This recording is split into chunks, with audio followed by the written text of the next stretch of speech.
يقوم هذا الأب يقول لهم اعطوني اسم هذا البلغ عليه اريد افقس عيونه. هذا هم المترجم ابو عقلين يقول لهم يريد يطلب منكم اسم من بلغ حتى يفقع عينيه. ترجمها بالنرويجي. اوكي. هذول ايش صار بيهم؟ ما صار جمود. بلاغ للبوليس. عندنا واحد يريد يمثل بجثة واحد ويفقع عين. احنا بالعراق نقولها حتى افقس عينه حتى انه ابين له انه انا خوش اب يعني اعاتبه مو افقس عيونه. اجينا قلنا له يابا الاطفال محتاجين رعاية محتاجين اهتمام. زوجتك تعبانة ومريضة وهذول 5-6 اطفال واعمارهم متشابهة وانت مشغول. شنو الحلول اللي ناوي تسويها؟ والله ما عندي اي حلول. لا اله الا الله. تقدر تقلل من شغلك؟ لا ما اقلل من شغلي. تقدر تغير وقت شغلك؟ لا ما اقدر.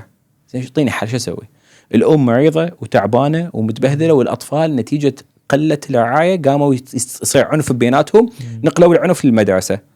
والاب لا راضي يعوف الشغل لا راضي يقلل ساعات مالته لا راضي يسوي اي تغيير. شو اسوي؟ احدى العوائل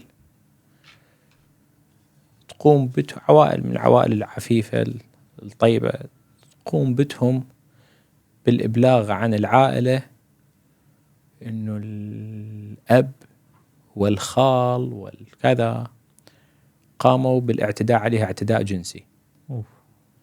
وتحكي بالتفصيل.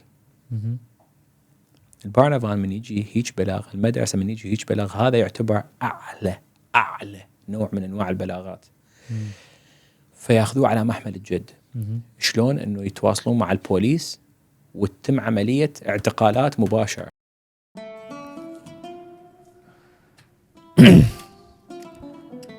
يا اهلا وسهلا. حلقتنا اليوم كانت حلقة ممتعة جدا جدا جدا. هي من اطول الحلقات اللي سجلناها بس تستحق هذا الوقت كله. اليوم كنا عم نصور مع الاستاذ فاروق عصام. الاستاذ فاروق هو دارس حقوق بالعراق ولما اجى على النرويج اشتغل بالعمل التطوعي. طبعا هو كان بيشتغل بالعمل التطوعي من زمان يعني من ايام العراق وسوريا واستمر هون. الموضوع اللي كنا عم نحكي فيه اليوم يعني مثير للاهتمام وبتوقع بمثل كتير من العوائل العربية الموجودة سواء بهون بالنرويج او بدول اسكندنافية او حتى بدول اوروبية لانه نفس النظام موجود بكل هدول الدول. الموضوع هو عن منظمة حقوق الطفل وقديش بحق لمنظمة حقوق الطفل تتدخل بقراراتنا الشخصية كعائلة. كيف هن بيهتموا بأنه الأطفال يعيشوا ببيئة آمنة ومستقرة وشو الشغلات اللي نحن جايبينها معنا من الثقافة تبعنا يلي هن بيشوفوها غلط وسيئة لتربية الطفل. فكنا عم نحكي عن كتير مواضيع وكتير محاور. حكينا كتير قصص مثيرة للاهتمام. بتمنى أنه تعجبكم. بتمنى تشاركوا هاي الحلقة مع أصدقائكم إذا عجبتكم وتشتركوا بالقناة لأنه هذا بيساعدنا كتير لحتى نقدر نستمر. معكم أنا علاء سامي. خلينا نبلش.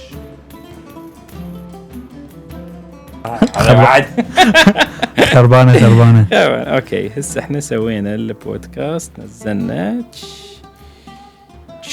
طبعا أنت ثاني ضيف عراقي بيجيني على البودكاست. من أول واحد؟ أول حدا كانت ضيف الحلقة الماضية اسمها فاطمة رضا. هي بتعمل دكتوراه بالتعليم تعليم الطلاب أو يعني شيء له علاقة بالطلاب العرب أو الناطقين باللغة العربية. وكيف يعني شو طرق التعليم وكيف بيتعاملوا مع أو كيف المدارس تتعامل معهم وشو التقنيات وشو الشغلات المنيحة والمو منيحة. فأهلا وسهلا. هاي شنو بلشنا لو شنو؟ احنا بلشنا. لا تشاقون. اوكي اهلا وسهلا بيك. اهلا وسهلا بيك. قد صار لك بالنرويج؟ 10 سنوات. ما شاء الله. وانت على ما اذكر انك انت دارس حقوق بالعراق. هاي كانت دراستي اللي هنا أنا صعب جدا ان الواحد يواكب او يرجع بيها. ليش صعب؟ اول ما اجيت التقيت باشخاص ايجابيين فقالوا لي انت محامي تحلم تصير محامي. معودين انسى قلت لهم دراستي، قالوا لي اكو حلاق براس الشارع بالسنتر روح تعلم. لا هذا الحلاق ما يعترف بشهادتك. اوف. فكيف بالنوكود او الدراسات يعني فأدت انه كانت الفتره الاولى انه خلص اني حيكون صعب علي انه اني اكمل دراستي الجامعيه. اذا انا لازم ادخل بمجال العملي. فما ان حصلت الاقامه اليوم بعدها بعض بضع الايام او الاسابيع اسست المنظمه. فكلتوك بال 2017 ومن 2017 الى حد الان اني اعمل بالمنظمه والحمد لله يعني تقدمنا بخطوات كلش كبيره. لعله هذيك النصيحه كانت سلبيه من جانب بس كانت كويسة. بس ايجابيه من جانب ثاني. يا وعسى ان تكرهوا شيئا وهو خير لكم. فكلتوك شو يعني بالعربي؟ فكلتوك يعني قطار الشعله. هاي منين جايه؟ هاي جدا مهم. اللي يريد يأسس مشروع، اللي يريد يسوي شيء بالنرويج لازم يشوف اني هذا الاسم مال هذا المشروع مالتي اذا اجى في ذهن المجتمع النرويجي شلون رح يقرأوه. فاني مؤسسه متعلقه بمجال الاجانب والاندماج. اذا اخليها مؤسسه ذات اسم ذات طابع اجنبي هذا حيواجه ازمه بالمستقبل متعلقه بالثقه. حتقولي ليش؟ هذا واقع الحال. اذا انت اسمك، اسم مؤسستك، اسم شركتك ذات طابع اجنبي تحمل تفسره. ففكرت انه انا لازم اسوي تكون ذات طابع نرويجي. فقطار الشعله هي جزء من الثقافه النرويجيه. نتحدث قبل مئات السنين من كانت قريه من القرى تتعرض الى حادث او مرض او هجمه او غزو او اي شيء، فتجي سكان المدينه الثانيه يروحون للانقاذ او للمساعده. شلون يطلعون؟ يشيلون شعله ويطلعون بمسير. فيسموهم اجى قطار شعله. فمن يشوفوهم هاي المدينه المنكوبه من يشوفوهم جايين اجى الخير فمن هناك اجتي. فهاي اجتي هذا الاسم فكلتوك. واللطيف اكو مؤسسه ثانيه اسمها فكلتوك دوت انو. احنا فكلتوك دوت كوم. وتعال شوف الايميلات تجيني اللي تروح عليهم او الايميلات تجينا تروح عليهم. فالمهم علاقتنا طيبه بيهم. كويس منيح. فهاي فكلتوك هذا الاسم. اوكي. يعني قبل ما نفوت بموضوعنا هلا نحن بدنا نحكي عن منظمه حمايه الطفل بالنرويج. واسمها البارنا فارم بالنرويجي. صحيح. وبالعربي منظمه حمايه الطفل. صحيح. قبل ما نبلش بهذا الموضوع شو يلي دفعك أصلاً أنك تبلش بالعمل المؤسساتي؟ حقيقة أنا نشاطي بالعمل التطوعي بدون مبالغة بعد 2003. إيش صار؟ أنا كان عمري 13 سنة. أوكي. نمنا قعدنا لا أكو مؤسسات حكومية لا أكو مؤسسات خدمية. أنا كل شوية دبوا علي من حتى دبوا على زميل ما عليكم ما عليكم.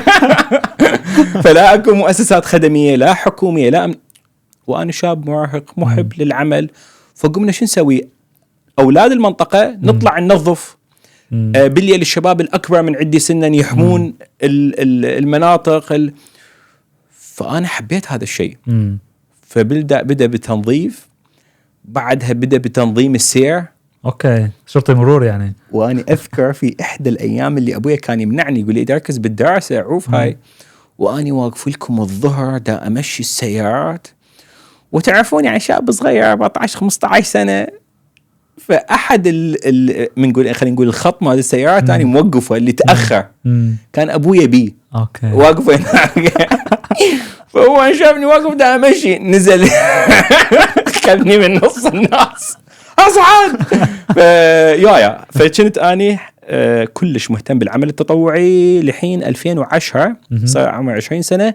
أسست منظمة ذات طابع يعني رسمي وإداري وبلشت أسوي نشاطات وتعلمت يعني. فهذا صار جزء من حياتي العمل بالرغم أنه أنا يعني مع دراستي مع عملي وظيفتي السابقة كانت أدير منظمة. فهذا عندي خبر بها بدون مبالغة يعني. من 2020 أول منظمة كنت أديرها. فمن اجيت للنرويج جاهز واكتشفت انه اني ما حد ملح يعترف على شهادتي. فاوكي مثل ما يقول انه انا هاي عملي هاي مهنتي.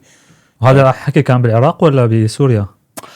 في سوريا. أنا غادرت هاجرت إلى سوريا سنة 2006 تحت الحرب الطائفية اللي صارت عندنا.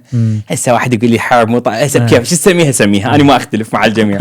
الحرب الأوضاع الأمنية السيئة صارت عندنا في بغداد، فكان لازم نطلع إلى مكان آمن، فكانت سوريا في ذاك الوقت يعني الملاذ الآمن لنا، فبقينا 2009 هناك. فهاي فترة المراهقة أنا حافظ بيها بدون مبالغة مناطق الشام حارة يا بوقتها أتذكر عملت هاي موضوع ما له علاقة، بس عملت مع ناس من بيت خبية.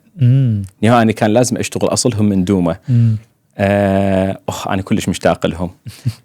فكانت المشاريع اللي نسويها يعني في مجال مصاعد الأسانسيرات، فالمشاريع في عين ترمة، مليحة، طلعنا للسويدة، بكل مكان في سوريا كنا نسافر.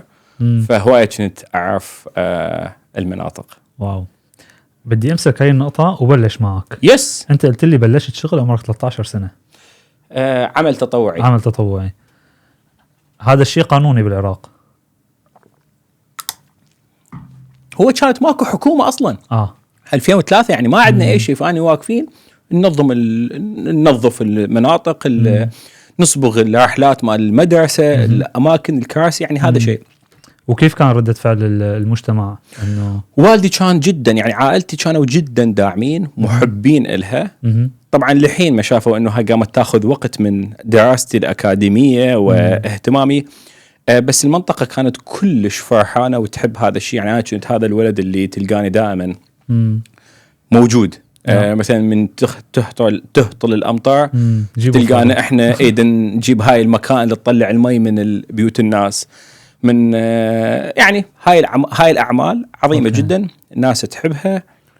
ساعدتني أني لأنه أنا طلعت من طفل مراهق اهتماماته هاي المال شاب مراهق إلى أفكر بالمجتمع والمسؤولية الاجتماعية والأكو خطورة وأكو يعني قامت تتناقش بحضور هاي الأشياء. وبكل تأكيد الاحتكاك وسهي أكو فد شيء إيجابي وسلبي عاد أقوله. فقمت ما أحتك مع اللي بعمري كلهم أكبر من عندي. نعم هذا ساعدني على النضوج بسرعة، غير تفكير بسرعة، علمني، بس حسيت حالك إنه كبرت يس. من اجيت للنرويج وشفت الشباب اللي بعمري شلون مستمتعين بمرحلتهم، اتذكرت إنه أنا هاي السنوات عدت وأني ما كنت عايش هذاك العمر. فما أريد أعتبر نفسي نموذج جيد هسه، ما أعرف. بس هو كمان يعني بنفس الوقت ممكن الواحد يفكر فيه بطريقة مختلفة، إنه أنت لما كنت عم تعمل هاي الأشياء كنت مستمتع. أنا جايكم عطشان شبيه. لما كنت أنت عم بتشتغل بالعمل التطوعي من بطفل يعني بعمر صغير كنت مستمتع، وهذا الشيء يعني إنه هاي الطفولة اللي أنت حابب تمارسها بغض النظر يعني، لأنه الطفولة ممكن يعني ممكن الواحد يمارس طفولته يعني بهواية مختلفة. أنواع صحيح. مختلفة. صحيح أتفق جدا. يس. هلا السؤال ما كتير له علاقة بالحلقة، بس مع أنه بلشت أنت عم تحكي عن عمل تطوعي خطر على بالي وحاس إنه لازم أسألك إياه. يس. لما الواحد بيشتغل بالعمل التطوعي عادة بتيجي كتير أصوات بتحكي إنه شو بده هاد، شو مصلحته، ليش عم بيساعدنا، يعني هل هو مثلا عم يشتغل مع الحكومة مخابرات مثلا، ولا هل رح عم يطالع مصاري من ورانا، ولا هي القصص كلها عم تتعرض لها وكيف تتعامل معها؟ يس. احنا عندنا جانبين حنتحدث هاي الاشياء ببلادنا او هنا بالنرويج. هون بالنرويج اولا عندنا قانون قوي بالنرويج، ممنوع اي مؤسسة حكومية تعطي كرون واحد اذا ما يكون هذا بالعلن. ممنوع أي مؤسسة تسوي عمل مشترك إذا ما يكون بالعلن. بلدية أوسلو، الحكومة هاي من تعطي أموال أولا تعلن يا مؤسسات يا منظمات إحنا بهذا اليوم موعد تسليم مشاريعكم، تعالوا قدموا. كل منظمات النرويج تقدم، ومن يقبلون جزء ويرفضون جزء. يعني مثلا بلدية أوسلو يقدمون تقريبا 250 منظمة، هم يطون فقط إلى 50 منظمة، ما يقدرون يطون للكل. طبعا يطون للمنظمات اللي بيها الأهلية القانونية، اللي نفذوا مشاريع من قبل، اللي يقدرون يطمئنون لهم، اللي الأكونومي مالتهم مضبوط، الاستير مالتهم مضبوطة، لأنه أكو مواصفات عديدة يخلوها. المشروع لازم يناسب. وهذول ايضا من يدفعون ينزل اعلان ينتشر باونلاين ويدزوه الى كل المنظمات للطهم قبول او رفض. زين المشروع شنو هو؟ ايضا يتم الاعلان عنه بالتفصيل، المبلغ ايش قد بالتفصيل. هل بالامكان المخابرات البوليس يسوون عمل مشترك مع مؤسسه بالخفاء؟ ممنوع. اوكي، احنا هذا ممنوع عندنا بالنرويج. هاي اول نقطه. فهاي اول نقطه حول المساعدات. نجي الان على شو يريد من عندنا. بالعاده المجتمعات الفقيره ما تنشأ بيها المنظمات والعمل التطوعي. هاي مثلا احدى الدراسات كنت اقراها حدثت في امريكا عن العمل التطوعي، فشافوا انه المناطق الغنيه في امريكا يزداد بها العمل التطوعي والناس تدفع تبرعات اكثر وتعطي من وقتها اكثر، في حين هم ما محتاجين هذا الشيء. وفي المناطق الفقيره اقل عدد من الناس يشاركون بالعمل التطوعي وما يشاركون فلوس، في حين هم بحاجه. وهسه على سبيل المثال كم حي فقير مهترئ ما عندهم سقف في مناطقنا؟ كثير. كم ألف وألف واحد عايشين به؟ خلينا نقول مثلا 50,000 نسمة، 20,000 نسمة. ما فكروا أبدا أن يجمعون جزء من المبلغ وكل أسبوع يبنون سقف. أبدا. الأوساخ خارج بيتهم ما يسوون. ليش؟ لأنه الشخص كل ما ضاقت عليه ماليا وكل ما شعر بالخسائر والانتكاسة يبدي يفكر شنو؟ بس أني بس نفسي. فماش بس الناس اللي عندهم رخاء اقتصادي، نشأوا وسط مناطق يعني ما عايشين هاي المعاناة، لا مؤمنين بهذا الشيء. زين احنا نعم العديد من عندنا، هذا واقع لحال العديد من الناس اللي موجودين بالنرويج من أصول أجنبية، يا أما اجى من خلفية أيضا تعاني ضعف اقتصادي، أو عم الحرب خلته يصير. يعني أنا من تخليني 10 سنوات قاعد في موتاك أو مخيم في بلد ما، الأكل ما أقدر أجيبه، فأني بكل تأكيد تأثر على طريقة تفكيري. فأني أعذرهم، الناس شافوا الويل، فمن يفكرون بهذا الطريقة ما أشعر بالأسى وأقول هذول ليش يقولون لا لا لا. طبعا لأنه هذا لا كانت طفولته ولا كانت نشأته ولا كانت شبابه بالطريقة طبعا اللي حيجي بكل هاي الأفكار السلبية. فهيك هاي دائما، فهذا دائما يجيني. نعم هل يجيني أنا بشخصي هذا الشيء؟ بكل تأكيد. أكو شيء اسمه عمل تطوعي، وأكو منظمة تقوم بأعمال مثل إحنا. حطيك مثال، أنا عندي إحنا منظمتنا بها خلينا نقول 5 مشاريع. مشروع خاص لأصحاب الشهادات العليا، مشروع خاص للنساء، مشروع خاص للأشخاص اللي يريدون يأسسون بزنس خاص بهم. حتحدث بس هذين 3 مشاريع. هذين 3 مدعومات من بلدية أوسلو.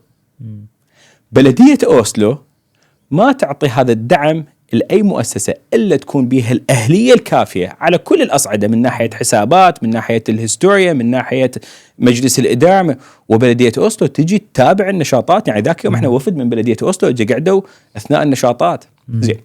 ويأخذون أيضا من عندنا شنو؟ تقارير كلها. هاي أول جانب. زين. عندكم بعد مشاريع تطوعية هذني. فمثلا هذا المشروع أنا حتى أنفذه، أي واحد من هذا المشروع هذا حتى أنفذه أنا أحتاج أخلي على سبيل المثال 300 ساعة. حتكون مثلا 150 ساعة هي مدعومة و150 ساعة تطوعية. هيك شيء. لأنه ما بالإمكان بلدية أو دولة تعطيك كل الدعم، لازم أنت تخلي من عندك ساعات تطوعية تعملها. وعندنا مشاريع ثانية تطوعية، مثلا مشروع فور بلدئي نورجا، القدوة بالنرويج. عندنا مشروع متعلق بالأطفال بالموتاكات، نسافر أو نسوي بالمخيمات. عندنا مشاريع متعلقة بالنساء المعنفات على مدار 24 ساعة. مثلا أنا تليفوني مفتوح على مدار 24 ساعة، النساء يدقون بالليل. طبعا رجال ونساء يدقون هذا مفتوح. هذول من يدقون بالليل ما أقول اعطيني فلوس، هذا كله تطوعي. وغيرها. زين شنو الفرق؟ المنظمات في النرويج الغير ربحية معناته اكو قانون اسمه غير ربحي، ممنوع يدخلون ارباح. منظمه غير ربحيه زي مو بلديه اوستن تعطيهم دعم، اي ابويا مو هي يعني المنظمات المتعلقه بالبيئه، بالطلاب، بالصحه، بالكبار بالسن، هاي منظمات غير ربحيه.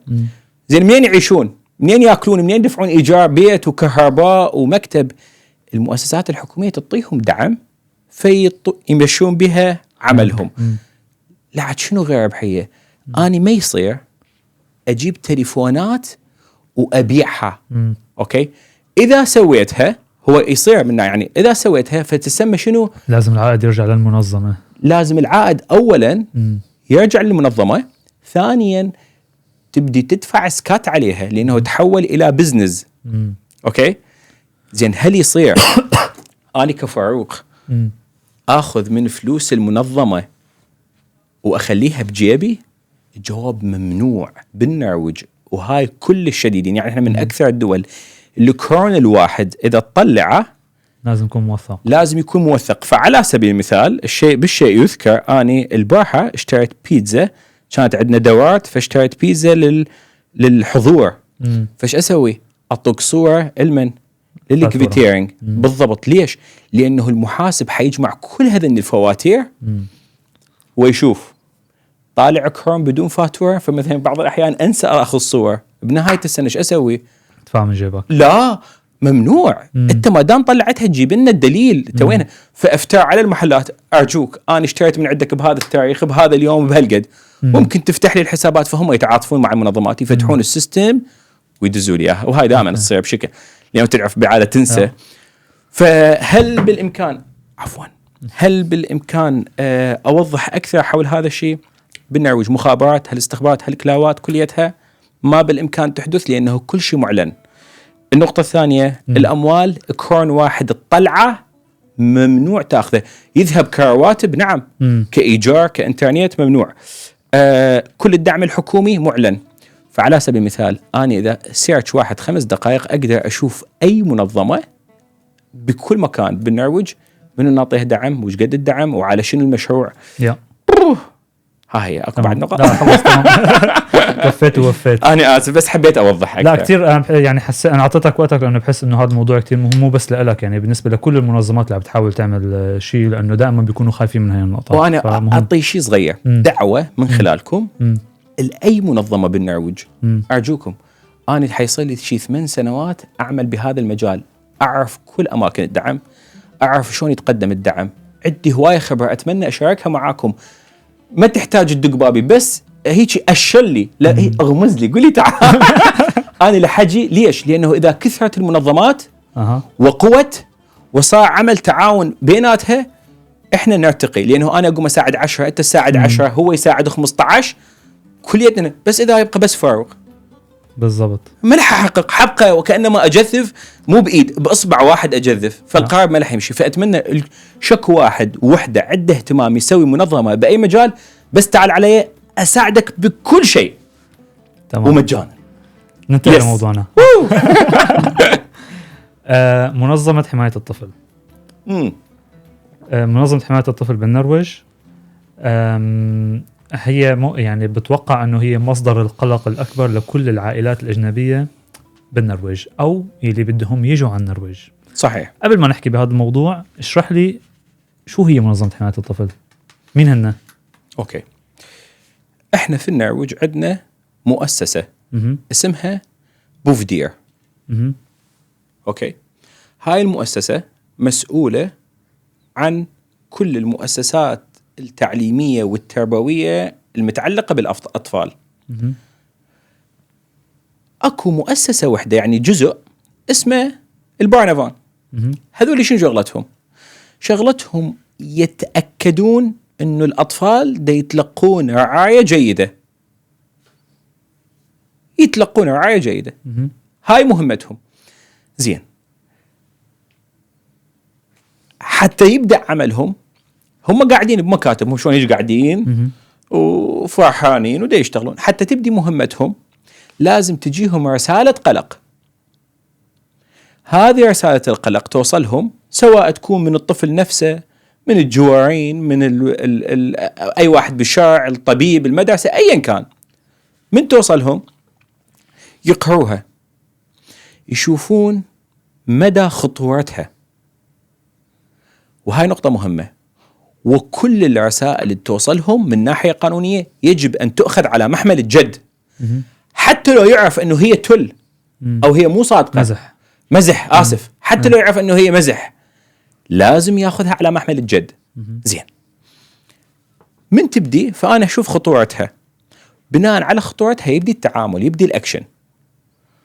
فنشوف مثلا بعض الأحيان البرنابان نسمع قصص أنه دقوا على أب قالوا له تعال للبلدية عندنا اجتماع وياك، ويفوتون يقتحمون ياخذون هاي الفيديوهات اللي تشوفوها على السوشيال ميديا، يفوتون ياخذون الأطفال غصبا عنها. هاي أعلى مرحلة من مراحل شنو؟ الخطوات البلاغ الجاي. وأكو لا يوصلهم البلاغ وأسبوعين 3 بعد العطلة يدقون على العالي يقولون مرحبا ترى اجى بلاغ ضدكم، اجى بلاغ عنكم على الأطفال، عود نسوي مقابلة بعدين أو بعد أسبوعين. هاي مدى خطورة البلاغ تعتمد. هسه حنجي بالتفاصيل، ولكن هاي المؤسسة مهمتها يتأكدون هل الطفل دا يحظى برعاية جيدة. على أي صعيد رعاية؟ على الصعيد النفسي، حالته النفسية، على الصعيد التربوي، دا يصير بالبيت دا يتربى تربية زينة، على الصعيد التعليمي دا يذهب للمدرسة أو لا، على الصعيد التنموي هل قاعدين دا يسووا له نشاطات تنمي خبراته، تنمي عقله، تنمي. على الصعيد الصحي يوميا مريض دا ياخذ العلاج، حالته الصحية زي. هاي ال5 أصعدة هي هاي اللي يتابعوها. يعني على الصعيد الديني ما لنا علاقة، على الصعيد ايش مثلا، على الصعيد الثقافي ما لنا علاقة. على هذني ال5 أصعدة احنا مسؤولين عنها، لأنه هذني إذا حدث تقصير بهذني ال5 يؤذي الطفل. اوكي، بس لأي مدى او امتى يعني مين اللي بيحدد عامل الخطورة؟ يعني امتى بيكون، يعني امتى بتقرر البرنابان انه هذا الشيء خطير او لا؟ سؤال عظيم. يحدد هذا الشيء اولا منو الجهة اللي تبلغ. يعني انا من يجيني بلاغ من جهة مجهولة يختلف عن يجيني بلاغ من الطبيب. هاي اول شيء. النقطة الثانية الموضوع. أنا إذا يجيني بلاغ يقول لي والله أنا شفت جوارين ابنهم بالشارع دا يلعب بالشارع هواية، تجينا هيك بلاغات. تختلف عن إنه الطبيب يبعث بلاغ يقول أنا شفت آثار تعذيب على جسم الطفل. هاي نقطة ثانية. النقطة الثالثة التفاصيل. أنا من يجيني بلاغ بتفاصيل هواية بالساعة 2 من مساء يوم الاثنين قام فلان الفلاني بضرب بنته اللي اسمها فلانة اللي دا كل التفاصيل انت فسر دا لا أنا عندي أحد الأصدقاء القريبين على قلبي أوكي بهاي الفترة تعلمت من عدة لا فذاك اليوم أخرج عن الموضوع بليز، جتني مكالمة واحد يسألني سؤال قانوني إنه يا بفسر لي، فقلت له هاي المؤسسة عملهم قانوني لا آسف جدا لحظة نرجع يا نرجع الموضوع.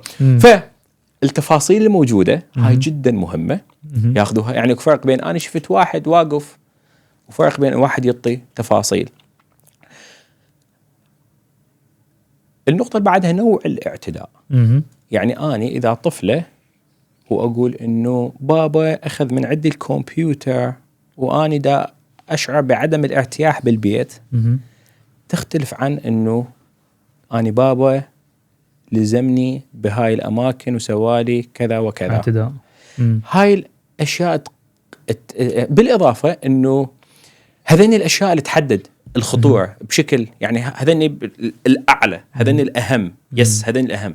هذين الأهم. يعني يعني إذا كان في شيء واضح إنه الطفل تم الاعتداء عليه، إن كان اعتداء جسدي أو جنسي، إذا كان الطفل تم التبليغ على أنه هو عايش بمكان خطير من قبل المدرسة أو الدكتور أو أي مكان تاني. نعم. هاي الأشياء اللي بتحدد عمل الخطورة عند البارنافان اللي هن منظمة حماية الطفل لحتى يباشروا عملهم، يتدخلوا. نعم.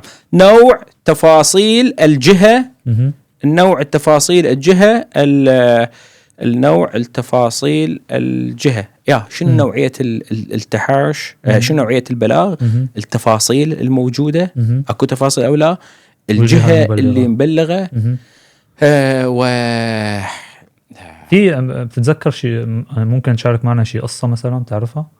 يا بكل تأكيد. أنا القصص اللي أشاركن حتى الكل يعرفون بالعادة، أنا أسأل الناس إنه مرحبا، هل بالإمكان أني أشارك هاي التفاصيل بدون ما أذكر اسم مدينة أو اسم شخص أو اسم تاريخ؟ فيقولوا لي إيه. فبالعادة من تشوفون أقول قصة فأنا أغير بيها التواريخ والمدن، ليه هاي مو مهمة. وإذا بغير مدينة حتى يعني العبرة بالقصة مش بالتفاصيل. فعلى سبيل المثال، هاي شوية مضحكة. عائلة انفتح عليهم ملف بارنافان، يا بشكو ابني رايح يقول لهم انه بابا خلاني بالقاع وقام يدوس على رجلي هيجي، وماما جابت الصوفاية خلتها فوقاية وقعدت عليها، ويمثل لهم للمدرسة. العائلة تتكلم معي، قلت لهم ابنكم شايف شيء اكشن؟ قالوا لا احنا مانعين ما ندخل وكذا، كله مغلق. ما ادري شلون من يمي. قلت لهم زين انتم شنو شايفين اخر مرة؟ لانه هاي الحركات شايفها. وتصيح الام قالت ايه شفنا فيلم رسالة، كانت يوم رمضان 5 رمضان، فبداية شهر رمضان شوفهم فيلم رسالة بلال الحبشي من نايم ويعذبوه. الطفل متخيل انه هو بلال الحبشي ورايح. وهذا الشيء هاي احدى القصص. فهم كبارنافان ما بالامكان يعني يتعاملون مع هذا البلاغ بشكل مو جدي. من سمعوا من المدرسة اجوا يفتحوا بلاغ. فأتذكر قلت له تروح تاخذ الايباد وتقول لهم السلام عليكم، هذا اللي حدث. هل اكو خطأ في هذا؟ نعم خطأ. احنا عندنا تسلسل زماني متعلق باعمار الاطفال. فمثلا بعمر 5 سنوات لازم ما يشوف، 4 سنوات لازم ما يشوف لا اكشن ولا دراما. 5 سنوات يشوف اكشن كوميدي، لا اكشن كوميدي. 6 سنوات يشوف دراما ولكن لقطات مو قريبة. 7 سنوات لقطات قريبة لكن دراما لكن ما تزداد من 5 ثواني. هذا التسلسل موجود بالاناركو، موجود. اناركو هو تلفزيون نرويجي الوطني النرويجي. وهاي موجود. هذا تلقاه تقرير كامل انه شنو الاعمار مال الاطفال اللي تناسبهم. ليش؟ لانه هذا الطفل ما يتحمل. هو بعمر 4 سنوات تطلع له مشاهد تعذيب. يعني عندك اللقطة من قاعدين يعذبون بلال الحبشي ويضربوا بالصوت، هاي ما تناسب عمر. من يخنقون سموه هذا عمار بن ياسر هاي صعبة. او من هاي اللقطات انا هسه كبير حقيقة وتهزنا هاي المشاعر. فاحنا اليوم كأهل مسؤوليتنا انه المحتوى اللي اقدمه الاطفال لازم يناسب عمرهم. ليش؟ لانه ما يتحمل. هسه واحد يقول لي يا فاروق مو احنا كبرنا وتربينا على فيلم رسالة وباقي الافلام موسى تحديدا وهذا الاكشن وعادي. يا احنا تربينا وكبرنا عليه، والدليل احنا كليتنا بينا مشاكل نفسية واضطرابات وواحد ياكل بالله صح او لا وتقاتلنا. اي نعم، وهذا دليل. هذا اللي صار لنا قسات اكثر. هذا الواقع. فهواي ناس يقولوا لي فاروق احنا مثلا من اقول لهم يابا لا حد لا يضرب زوجته. الضرب من يصير امام الاطفال يدمر عقلية الاطفال. يقولوا يا بس احنا مو شفنا ابائنا يضربون امهاتنا. اوكي. يا طيب لاي مدى الدولة النرويجية او منظمة حماية الطفل إلها الحق تتدخل بالحياة العائلية؟ يعني مين اللي بيعطيهم هذا الحق انه يدخلوا بحياة العائلة يعني ويفهموهم شو لازم يعملوا شو مو لازم يعملوا؟ عظيم جدا. للحد اللي يوقف التأثير على الأطفال.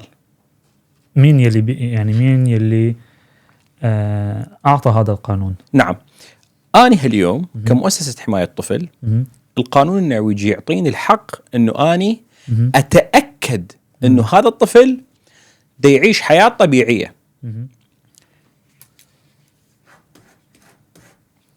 انت حضرتك من حقك تعيش، تاخذ الطفل تخليه يعيش بستافنجر بأوسلو ترومسو كيفك، بس من اني اشوف انه كثرة التنقلات مالتك دا تؤدي انه الطفل دا يتأذى مستواه التعليمي، لانه كنت تنقله من مدرستين او ثلاثة، وانا دا اشوف انه انت، فاولا هذا سنتفق انا وياكم، خلينا نتفق، انا اذا نقلت ابني بالسنة 3 مرات او بالسنتين 3-4 مرات يأذي او ما يأذي؟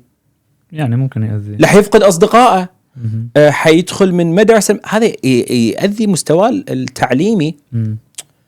زين، وهو متعلق بأطفال بأصدقائه وبمدرسته وبمعلمته، يحتاج وقت حتى يبني، وانت تجي تنقله. اوكي، انت مسموح تنقله، مسموح، بس هذا التصرف يأذي الطفل. احنا حنجي نتأكد، احنا مو اني اقصد مؤسسة حماية الطفل، حيجون يتأكدون يشوفون هل هاي القرارات مدروسة او لا عبثية.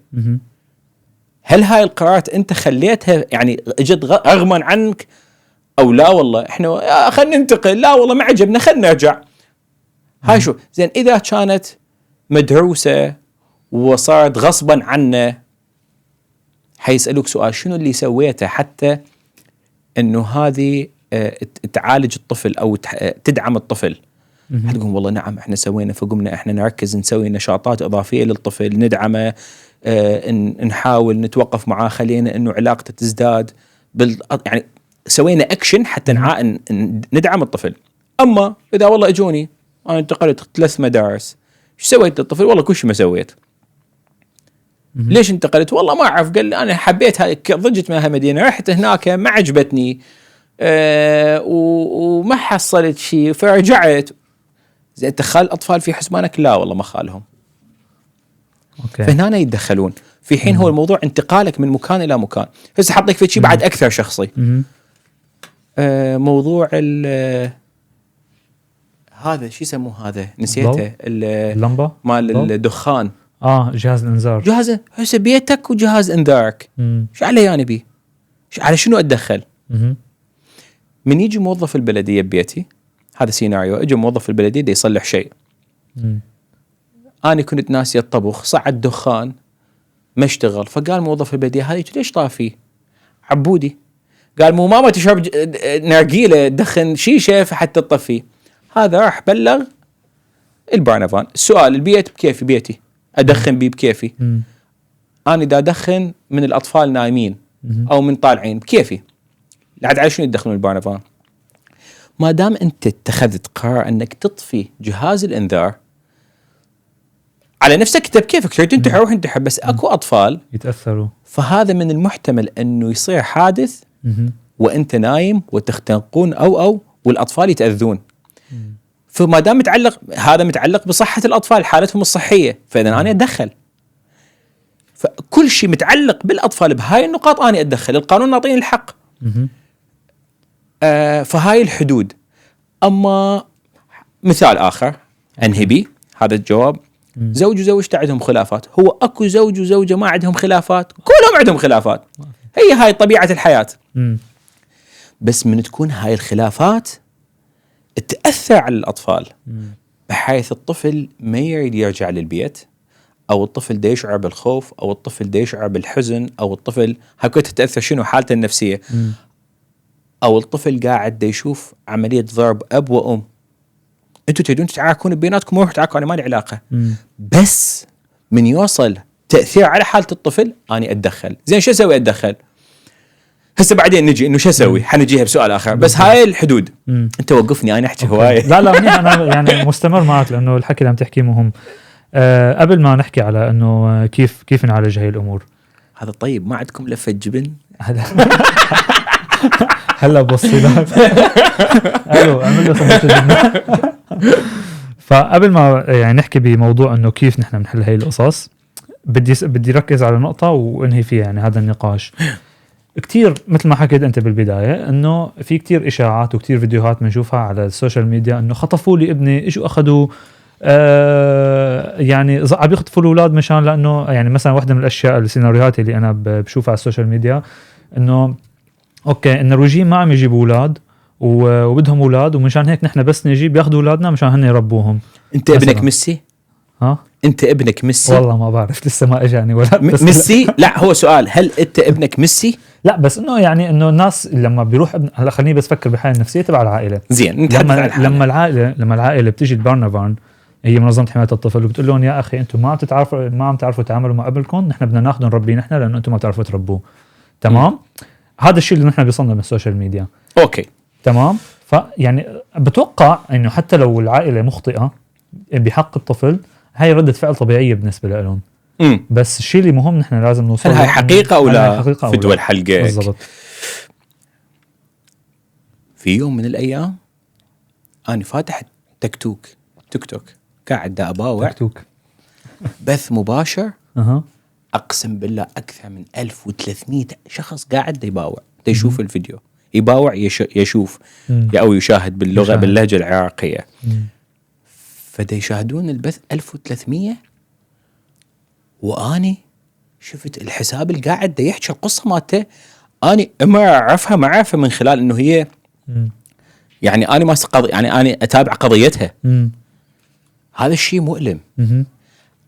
بهذا القسم اقسم لكم بالله 2% من القصه مالتها ما كان موجود، مو صحيح.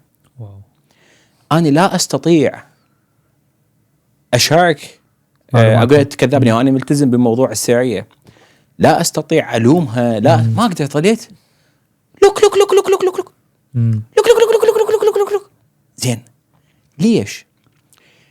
هسه احنا ما لنا علاقه، ولكن واقع الحال انه احنا كاشخاص كمتلقين لازم نتذكر شغلتين. الاولى انه هاي خلاف بين طرفين، بين مؤسسه حمايه الطفل وبين العائله. السؤال الاول، هل سمعت الطرف الثاني؟ كلا. الطرف الثاني ما بالامكان يشارك، البارنافان ما بالامكان يشاركون، فاحنا انا وانتو بدنا نسمع بس طرف اول. هذا الطرف الاول انتو شنو رايكم؟ من يطلع يقول انه اخذوا اطفالي، هل هذا الشيء واحد يفتخر به او يشعر بالخجل؟ يشعر بالخجل منا والعار. واحنا مجتمعنا تعرفون السيطره الاجتماعيه، فالعوائل حتى لو كانت مخطئه ما راح يطلع يقول لك اني مخطئ. ليش؟ لانه العيب موجود. فنتيجه العيب ما بالامكان الناس تشارك الحقيقه، لانه ما بالامكان يطلعون مقصرين. هسه او يشوفون الموضوع من زاويه ثانيه. هو يشوف انه هو ما مخطئ، هو يشوف انه عادي. وانا تعاملت مع عوائل تقول ايه عادي انا زوجي يضربني. اخي اقول شلون عادي؟ تقول لي ايه؟ تتخيل انه الاطفال يضربون والاب والام الاب والام الزوج والزوجه يضربون بيناتهم امام الاطفال، والدخلوا البارنافان مره ومرتين وثلاثه، وبالنهايه اي نعم عادي. يا شلون عادي؟ ايه انا شفت ابوي يضرب امي عادي، وانا كل ما اصبر على الم زوجي اتقرب الى الله. قلت يا اختي الفاضله زين.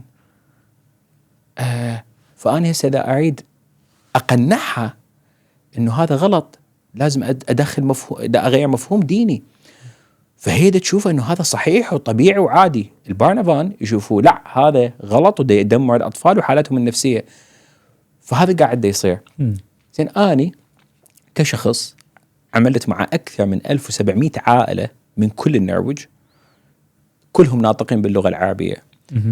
شفت الواقع اللي يقال بالسوشيال ميديا مو صحيح. أنا آسف لعوائلنا، أنتم من حقكم تقولون أعرف هذا الشيء رح يزعجكم، ولكن أنا أتحدث عن اللي أنا شفته. بس خلينا أنا أقطعك. طيب نعم. شو ردك على، لأنه صار في تقارير أممية، يعني صار في شكاوى بمحكمة بتوقع بمحكمة الجنايات الدولية أو هيك شيء تجاه البارنافان، وصار في محطات تلفزيونية من الشرق الأوسط اجت وصارت تغطي كيف بتعامل. هلا معقول انه منظمة حماية الطفل هي منظمة ملائكية لهالدرجة وما عندهم اخطاء؟ عظيم جدا. احنا عندنا شغلتين، عندنا كسيستم نظام، وعندنا اشخاص. انا كفاروق حضرتك احنا مو موظفين، هم مو ملائكة، ولكن شلون احنا نثق او منثق. السؤال كالتالي، ممكن نحول هذا السؤال الى سؤال انه شلون ياخذون الاطفال؟ اوكي، اذا عرفنا شلون ياخذون الاطفال نعرف الجواب. شلون ياخذون الاطفال؟ اذا بدك بيجي مصور بيقعد معنا هون. اذا تعبت شلون ياخذون الاطفال؟ فلح يكون الحديث لطيف. اولا باعوا سجلوا ورقه وقلم، جيبوها خلينا نسويها تسلسل هرمي.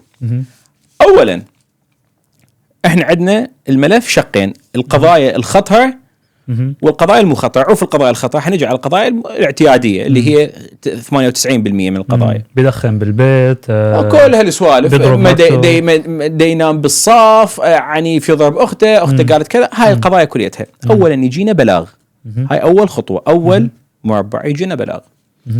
نشوف هل هذا البلاغ من اي جهه، خطر بتفاصيل كذا او لا. زين، بعدها شو نسوي؟ نذهب نجتمع مع الاطفال.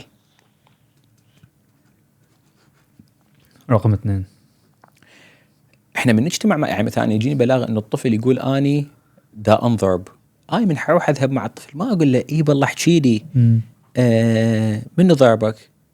بابا ضربني، خلص اخذوه بابا، ماكو هيك شيء. انا من اقعد مع الطفل اقول له منو ضربك؟ يقول لي بابا ضربني. شلون بابا ضربك؟ بابا شال ايده اليمنى وضربني بالكف. انت وين كنت واقف؟ بالمطبخ. ليش ضربك؟ لانه انا كلت حلويات.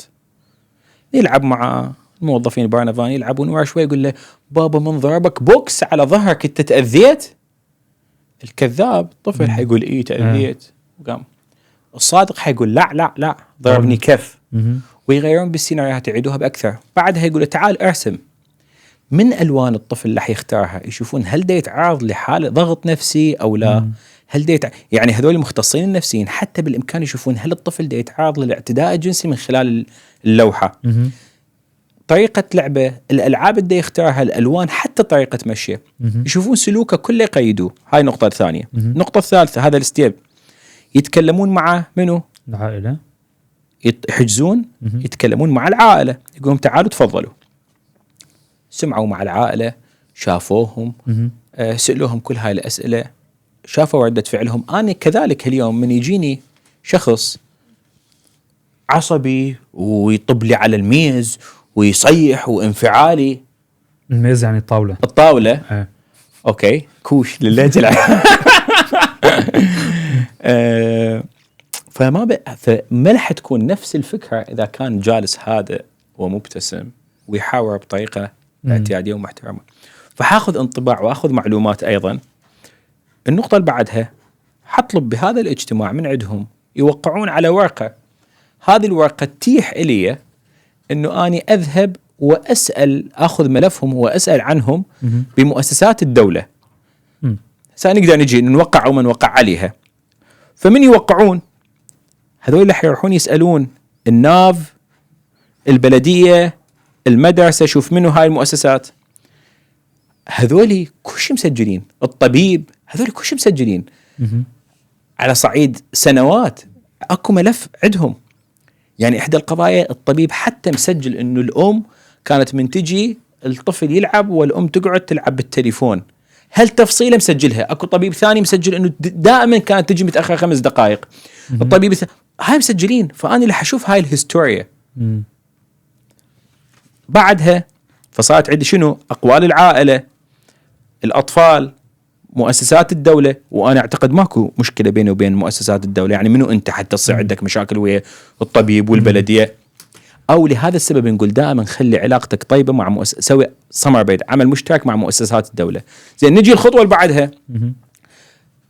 البارنفان يقولوا لي يابا احنا حنيجي زياره عندكم بالبيت مع الاطفال، ويجون يشوفون الاطفال مع الاسر.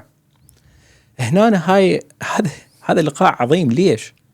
حيشوفون كل شيء. حيشوفون هل اكو نفس الشعور بالاطمئنان اللي شافوه عند الاطفال بالمدرسه او لا اختلف بالبيت.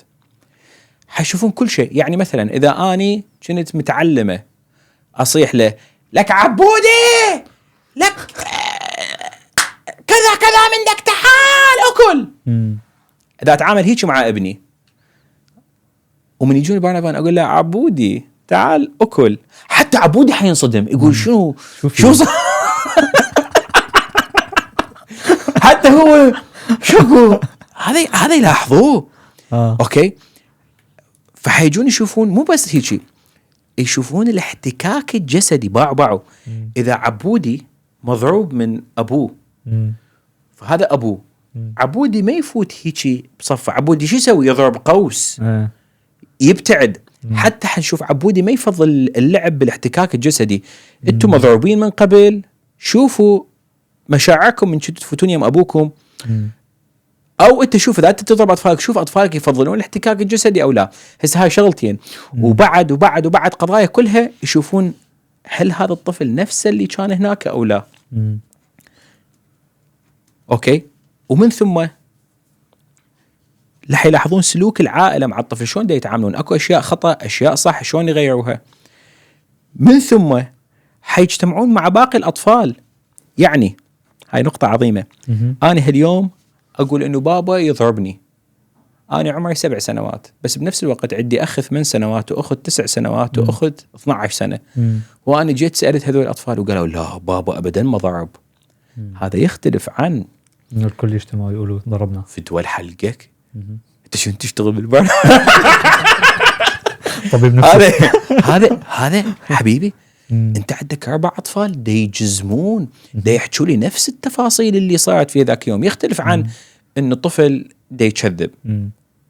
هاي نقطة ايضا مهمة. اوكي، الاطفال بعدها من يشوفون تقصير، هذا السؤال عظيم، بعد الصدمة. هذا كليتها مراحل، وينكم هاي مراحل بعدنا ما خلصانين، ما ماخذين الطفل. شفنا اي والله هاي العائلة عندها تقصير، ما حنجي الان نجتمع معاهم اجتماع اخر. مرحبا، احنا شفنا انه انتم عندكم تقصير، هذا التقصير متعلق على سبيل المثال انه انتم ما تخلون حدود للطفل. الطفل ما عنده حدود، والان الطفل صغير اذا ما يتعلم حدود هذا حيكبر بعد كم سنه ويبدي يكسر حدود البيت، حدود المدرسه، ونلقاه شايل سكينه وده يضرب بالبوليس.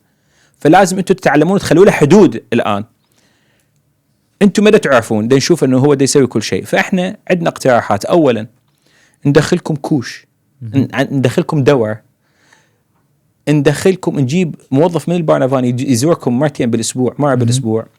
النقطه الثالثه نعطيكم منهاج، نقول لكم يابا ادرسوه. النقطه الرابعه نسوي لكم امتحانات، يعني شلون. النقطه الخامسه عمي طفلكم صعب، فنطيه عند عائله يبقى بالهلق عند عائله، يعني جمعه سبت احد عند عائله ويجي يمكم حتى يتعلم. كل هذين الاحتمالات. فهاي شنو حلول؟ اذا العائله قالت لا ما اريد هاي الحلول واني ما عندي هذا الشيء، او ذهبوا للحلول ولكن ما تغيروا، دخلنا كوش وما تغيرنا واستمرت هاي الاخطاء، اخطاء استمرت، هل ياخذون الاطفال؟ كلا، ما ياخذون الاطفال. اذا هاي الاخطاء استمرت ومستوى الاطفال بتدهور ملحوظ ومستمر، وصارت عدة اجتماعات مع العائلة وشخصنا وشفنا انه الخطأ بعصبيتك، انت ما قاعد تلزم اعصابك، قاعد تفقد اعصابك، انت مو صبر وانت ما تتغير. فهنا رح يقولوا لهم العائلة احنا وصلنا مرحلة انه الاطفال اذا بقوا يمكم اكو خطورة عليهم. هل كل الاطفال؟ لا، احتمال طفل واحد او طفلين. فايش رح نسوي؟ نفضل انه احنا ناخذهم 3 اشهر عند عائلة ثانية، بعد الحلول 6 اشهر عند عائلة ثانية، وبعدها يرجعوا لكم من تغير بنفسك. كيف لكن في ناس يعني بيخسروا اطفالهم مدى الحياة؟ ما هاي الحلول. حتى لو احنا اتخذنا قرار قلنا انه انت صعب جدا، رح ناخذ الاطفال من عندك عند عائلة ثانية يعيشون. فالقانون النرويجي يعطيك الحق انه انت بعد 12 شهر من اخذ الاطفال ترفع دعوة لكسر هذا القرار وتقدم الإثباتات بالتغييرات اللي أنت سويتها. اعطيني مثال. أني ماكو أطفال دا يباعون البودكاست، أقدر أحكي أنا دا أدخن حشيش، أوكي، أدخن حشيش، فهذا أثر علي أنه أنا ما أقدر أودي أطفالي للمواعيد، الصبح أتأخر عليهم، ما دا أقدر أقضي وقت معاهم طبيعي، ما أقدر أقرأ لهم قصة، ما دا أصرف فلوسي على الحشيش، ما دا أشتري، أكو تأثير على الأطفال. فقالوا ناخذ من عندك الأطفال حتى نرجع لك إياهم. شو أسوي؟ لازم أني بطل يعني انه ابطل دخان. زين ايش اسوي؟ اسبوعيا اروح اسوي فحوصات مال انه اني مدى اتعاطى. فحتى لو اخذوا الاطفال اخذوه عادي. شكرا لكم، اذهب الى طبيب نفسي، اذهب الى مختصين، اذهب اعالج نفسي، وبعدين اروح للقاضي اقول له تفضل سياده القاضي انا صلحت نفسي. حيقولوا لي عاشت ايدك، تعال هاك اطفالك اخذهم. هذول اللي تشوفهم اولا مو اعداد كبيره، ثانيا وصلوا البرنابان معاهم الى مرحله كم ستيج؟ 1 2 3 4 5 6 7 8 9 فتره طويله يلا اخذوه. القاضي يحكم حكم. اهم جمله انا اقولها للناس انه انت لازم تركز على كلمه عمل مشترك. القاضي حتى يحكم انه ناخذ هذا الطفل من هاي العائله لازم اهم قاعده موجوده شنو هي؟ انه هاي العائله مو متعاونه. مو متعاونه، فلازم احنا ناخذ من عندهم الطفل. حد يقول ليش اكو عائله مو متعاونه؟ اي اكو هواي عوائل مو متعاونه. ليش؟ شو السبب اللي بيخلي عائله ما تتعاون؟ صعوبه بالفهم، صعوبه بالاستيعاب. عندك مثال؟ اعطيك مثال. اوكي. مثال انه اني مقصر. اكو مشاكل، الطفل مالتي دا يواجه صعوبه بالمدرسه انه هو قاعد دا يضرب، دا يستخدم العنف بالتعامل، دا يستخدم العنف. من اجينا احنا على هاي العائله شفنا انه 4 5 اطفال 6 اطفال، والام مستواها الاكاديمي محدود، حالتها الصحيه متبهذله، والاب مشغول بالعمل، يشتغل شغلتين، يطلع الصبح يجي بالليل. فمن اجوا يطلبوا الاجتماع هو كان جدا منزعج. انتوا شنو؟ احنا ما عندنا شغل؟ احنا مو مثل هذول الناس اللي قاعدين ينامون للظهر احنا عندنا شغل. من اجى الاجتماع، بنص الاجتماع فد مرتين 3 لحظه اريد احكي مع الشيف مالتي، خلي اسوي بين قوسين لا توجد مفخر انه انت تشتغل واكو ناس ما تشتغل. هاي مو فد شيء. هاي احنا بالمجتمع النرويجي ما عندنا فد انه فد فرشلي، احنا كلنا سواسيه كاسنان المشط. اوكي؟ فانت لا تعتقد انك تشتغل معناته انت احسن من ما تشتغل. هذا تقييم فقط احنا سويناه. فانا اليوم كموظف احتمال انت تقعد تقول لي والله انا اشتغل وانا الشيف مالتي، احتمال انا زوجي، انا موظف بارنابان زوجي ما يشتغل، انا كنت لفتره طويله ما اشتغل، انا صارت. فالمهم بنص الاجتماع احكي مع الشيف انا كذا كذا. انا كبارنابان ما فكرت انه هذا والله حريص على شغله، فلينك نعي، هذا عنده شغل مالته اهم من اطفاله واهم من هذا الاجتماع. ف اجينا قلنا له يابا الاطفال محتاجين رعايه، محتاجين اهتمام، زوجتك تعبانه ومريضه وهذول 5 6 اطفال واعمارهم متشابهه وانت مشغول، شنو الحلول اللي ناوي تسويها؟ والله ما عندي اي حلول. لا اله الا الله. تقدر تقلل من شغلك؟ لا ما اقلل من شغلي. تقدر تغير وقت شغلك؟ لا ما اقدر. زين اعطيني حل، شو اسوي؟ الام مريضه وتعبانه ومتبهذله والاطفال نتيجه قله الرعايه قاموا يصير عنف بيناتهم، نقلوا العنف للمدرسه، والاب لا راضي يعوف الشغل، لا راضي يقلل ساعات مالته، لا راضي يسوي اي تغيير. شو اسوي؟ عمي نجيب لك واحد بالبيت يقعد؟ لا انا ما حد ما يفوت ببيتي وانا ما موجود. لا اله الا الله. نخلي الاطفال عند عائله ثانيه؟ لا ما اقبل. انت قلل شغل ماكو، اداينا فلوس ما يرجع، تطلع باي يزعل.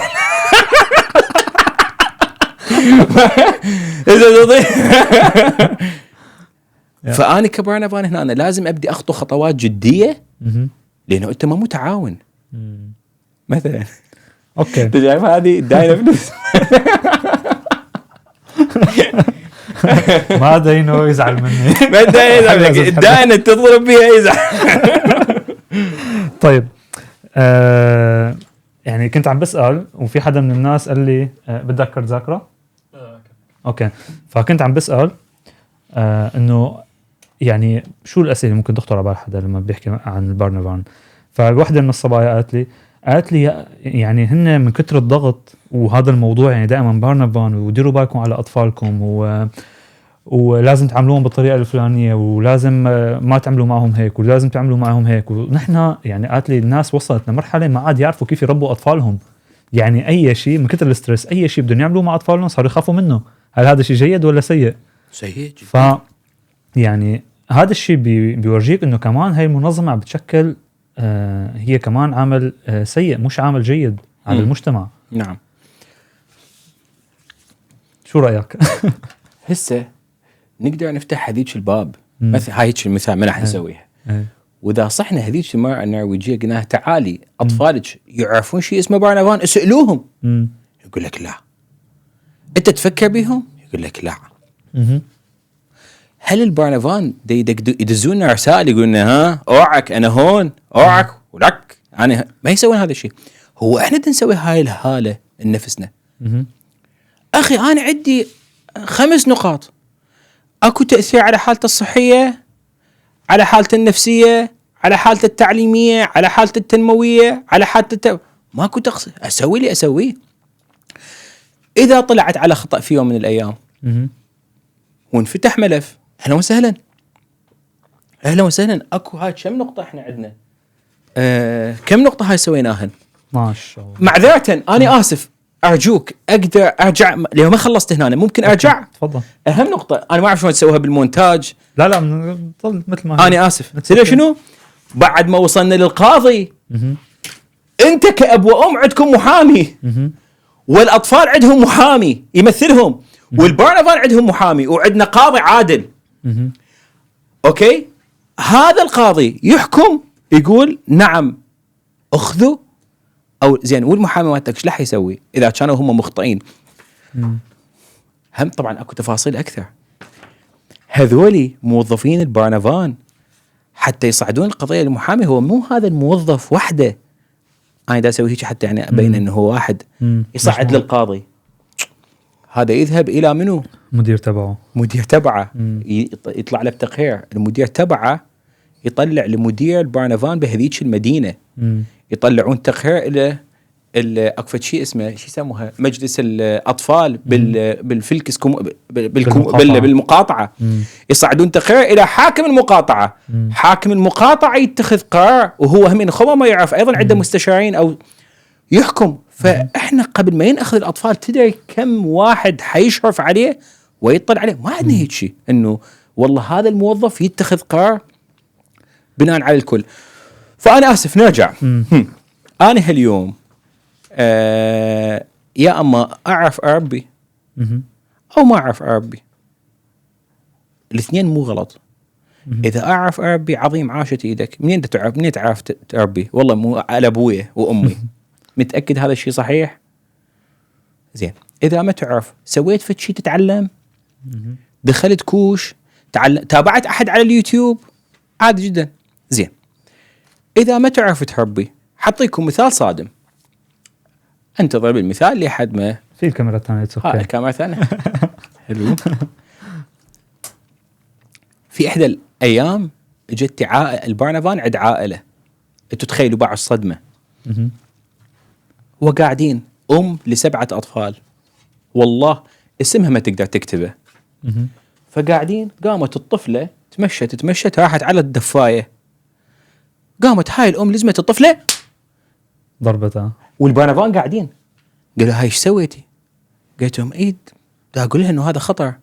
قالوا بس هذا يسمى ضرب. قلت لهم والله انا ما اعرف ضرب مو ضرب، انا هيك تعلمت. قالوا لها زين اذا نعلمك طريقه ثانيه تعلميها انه هذا خطر تاخذيها. قلت لهم اي والله الله ويدكم يلا. ما اخذوا الطفله. احنا ما نشأنا، ما طلعنا من بطون امهاتنا نعرف نربي. احنا ما نعرف نربي، هذا الطبيعي. انت ما تعرف تربي. زين ايش اسوي؟ يعني هسه ذاك يوم دا اتكلم مع احد الاشخاص يقول لي تدري كم امراه اجنبيه اول ما تولد يقدمون بلاغ على البارنافان وهو صار له كم شهر البيبي؟ اي لانه احنا عندنا النرويج عظيمه بتقديم دورات مجانيه للنساء قبل الولاده والاباء قبل الولاده. اذا دخلت اني لا ما دخلت اتعلم، وين رحت؟ اسال ببيتي، اسال عمتي، اسال امي اللي هناك شلون اقمط الطفل، شلون ارضعه. شو يعني ببيتي؟ ببيتي ستي. اوكي 60. اسال هذولي. اوكي لو اسال هاي وانا العديد من النساء اسالهم دخلتوا دورات؟ لا ما دخلنا دورات. فانا عندي امكانيات الدورات اتعلم بكل زين. هاي وين الدورات نلقاها؟ موجوده اونلاين، دورات بكل شيء. وبكل النرويج موجودة هاي الدورات ومجانية. ومن تقدمها البوفدير، هاي المؤسسة المسؤولة على البرنابان. واكو منظمات ثانية، كومو منظمات اخي، عوف المنظمات، اكو عندك اساتذة متعلقين بمتخصصين بقسم التربية والجانب النفسي والتعليم. التيك توك مليان من هذولي، اتعلم من عندهم، اطبق هاي الاشياء، اكتبها. فهذا الخوف هو فقط ناتج من الجهل ومن السوشيال ميديا. انا اذا ابقى اسمع من انا ومن انا حتى ما اقدر اذكر احد العوائل. انا اذا احاول استشهد ببعض القصص فقط حتى اوصل لرساله. احد العوائل والله كل شيء ما عده، والله عظيم، اب عظيم صالح، كل شيء ما عده، وبلاغ اجى عادي جدا. يعني احنا قلنا اي بلاغ صادق كاذب احنا ناخذه على محمد الجد. فاجوا يمه، فانا كنت تكلمت معاه 2 3 ساعات. انا بالعاده العوائل اتكلم معاهم قبل كل لقاء ساعه ونص. لعله احنا اصدقاء على الفيسبوك، شايف مرات انزل مكالمه ساعه ونص، ساعتين انزل وقت المكالمه. فنزل دا يشتري شيء من الاسواق، جانا بالاسواق قال له لك ايش بيك؟ قال له قلقان البرنابان رح يجوني. قال له وقف، هاك اشتري معجون اسنان مال الاطفال، شامبو مال الاطفال، حتى من يفوتون الحمام يشوفوك انه انت معتني بالاطفال. استغفر الله بالعظيم. هذا همي انا اخذه، وعلى اساس يعني هو ذكي دا يذاكى، كب نص الشامبو ونص معجون الاسنان على اساس انه هو مستخدم. فموظف البرنابان احتاج حمام، قال له ممكن ادخل الحمام، دخل شاف هذني الاشياء حلو. طلع الاطفال قال له انت تحب تفرش اسنان بالبنانه او بالموز او بالفراوله؟ الطفل قال له والله ما اعرف انا. شنو ايش تحكي انت؟ قال له لا ما اريد اشوف معجون اسنان. قال له هاي بابا هسه قبل شويه جابه. وصلنا الى نقطه ان احنا بدنا نكذب على البرنابان. فالقصد انه هاي المعلومات تخلي الواحد يتخبط. يعني بعد تخبط ثاني، عائله كل شيء ما عندها يفوتون يخلون مايكروفونات بغرفه الاطفال. اوكي، واحد نعطيهم نصيحه. فمن دخلوا البرنابان لغرفه الاطفال داخل البيت اكتشفوا طفل قال بابا عبودي قال له بابا خلى لك مايكروفون. انت باي اساس تخلي مايكروفون؟ ومن هالاشياء عديده. في النصائح المضره هاي تدمر. انا حطيكم قصه هاي تراجيديه، فتقدرون تدخلون عليها في الموسيقى. اوكي شغلنا موسيقى. اذا اني فاروق بالعراق، طلعت اني وزوجتي، اب وام وعندي 3 أطفال، وطلعت أنا وزوجتي نروح الطبيب ساعة 5 العصر 6 العصر. قلت لهم الأطفال ابقوا بابا شغلة 2 ساعة ونجي. وطلعنا وأجت سيارة عمتنا، بسبب أنه بالعراق الناس تخاف تنقذ ليتهموهم، فالناس ما رح تنقذني بسهولة حتى لو نقذونا، بسبب الواقع الصحي احتمالية أموت جدا عالية. فخلي نفرض أنه أنا وزوجتي متنا، بسم الله عليك عليك بعدني ما متزوج مثلا. لو أنا وياها متنا، أوكي، رح يوصل الخبر لعائلتي رح يدقون ويلطمون ويبكون ويشقون الشعر. هنا أنا أطفالي حيشوفون كل هذا المشهد، حيجيبون جثماني وجثمان زوجتي للبيت. الأطفال رح يشوفون هذا الفزع، رح يأخذون الأطفال للمقبرة والبكي والنواح، شيء مخيف رح يكون. إذا كانت عائلتي عندها حالة مادية زينة، وإذا كانوا خلينا نقول عندهم طيبين القلب، رح يتابعون أطفالي. وبسبب أنه الواقع في بلداننا صعب، فأطفالي رح يعيشون حالة يتم، مستوى بالمدرسة رح يتدهور، تعليمي يتدهور تعرفون أنتوا الوضع. هذا بالعراق. نجي الآن أنا وزوجتي بالنرويج، طلعنا صار هذا الحادث. القانون يوجب على أول سيارة تشوف الحادث واجب عليها توقف وتبلغ، ممنوع تمشي. أول سيارة لازم توقف وتبلغ. بالحوادث الكل تطلع تنقذ، يطلعون طيار، يطلعون إسعاف، حتى سيارات الأطفاء إذا قريبة على الموقع الحادث الكل تنقذ. والحالة الصحية المستشفيات راح تحاول تعطيني حياة، تقول بالله متت، بعرف راح يصير. الله، البوليس رح يبلغون البارنفان بنفس الساعه اللي متنا بيها، البارنفان مال البلديه، بارنفان هو منظمة حمايه الطفل، راح يبلغوهم يقولهم فلان وفلانه ماتوا. هذول ايش راح يسوون؟ بنفس الدقيقه يدزون بارنفاكت، يدزون موظفيهم وين؟ الاطفالي. هذول الموظفين متعلمين دارسين ما التعامل مع الاشخاص ما بعد الصدمه، حيقعدون معاهم يلعبون معاهم ما يخلوهم يشعرون بالوحشه. اكتفوا؟ كلا، يتم تبليغ المدرسه مال الاطفالي انه فلان وفلان وفلان امهم وابوهم ماتوا. المدير ايش راح يسوي؟ يبلغ المعلمين مالتهم يقول لهم فلان وفلان فقدوا ابائهم. المعلم يبعث بلاغ الى اباء الاطفال اللي بصف ابني يقول لهم فلان وفلان فقدوا ابائهم، احكوا مع اطفالكم هيئوهم. يتم تهيئه جو كامل بالمدرسه وبالاسره الاطفالي. واو. هذا البارنفان. نعم يتأثرون، بكل تأكيد يتأثرون، ولكن هل هذا بنفس تأثير بلداننا عوائلنا؟ هذا البارنفان. أنا قايلها أقول أموت إذا بيوم أتزوج ويكون عندي أطفال، فإذا أنا بالنرويج رح أموت وأنا مطمئن. عندي ناس دا ياخذون فلوس يتقاضون ويدرسون، وأكو جهات عليهم يتأكدون أنه أطفالي بخير. فإذا تتعامل مع البارنفان بهالطريقة، وأرجوكم احكوا هاي القصة في كل اجتماع بارنفان. أتمنى تستقطعون هذا المقطع الفيديو وتنشروا، أرجوكم. راح نقطعه. أنا أنظر البارنفان بهاي الطريقة اللي هو أهم مصدر أمان بالنسبة لي. طيب بدي أقطعك هلا، مع أنه أنت يعني بما أنه لا تنسون الموسيقى طبعا. خلاص هلا بكفي موسيقى. رح ننتقل لموضوع ثاني. بما انه البارنفان يعني طبعا الشيء اللي عم تحكيه كثير مهم ومفيد، بس في دائما جاب في فجوة بين المجتمع النرويجي كمجتمع نرويجي وفهم المجتمع النرويجي لبعضه، وبين المجتمعات الأخرى اللي هي المهاجرة واللي جاية على النرويج. وفي فجوة يعني في فجوة ثقافية، فجوة صحية، فجوة دينية، فجوة في كل يعني جميع أنواع الفجوات. تمام.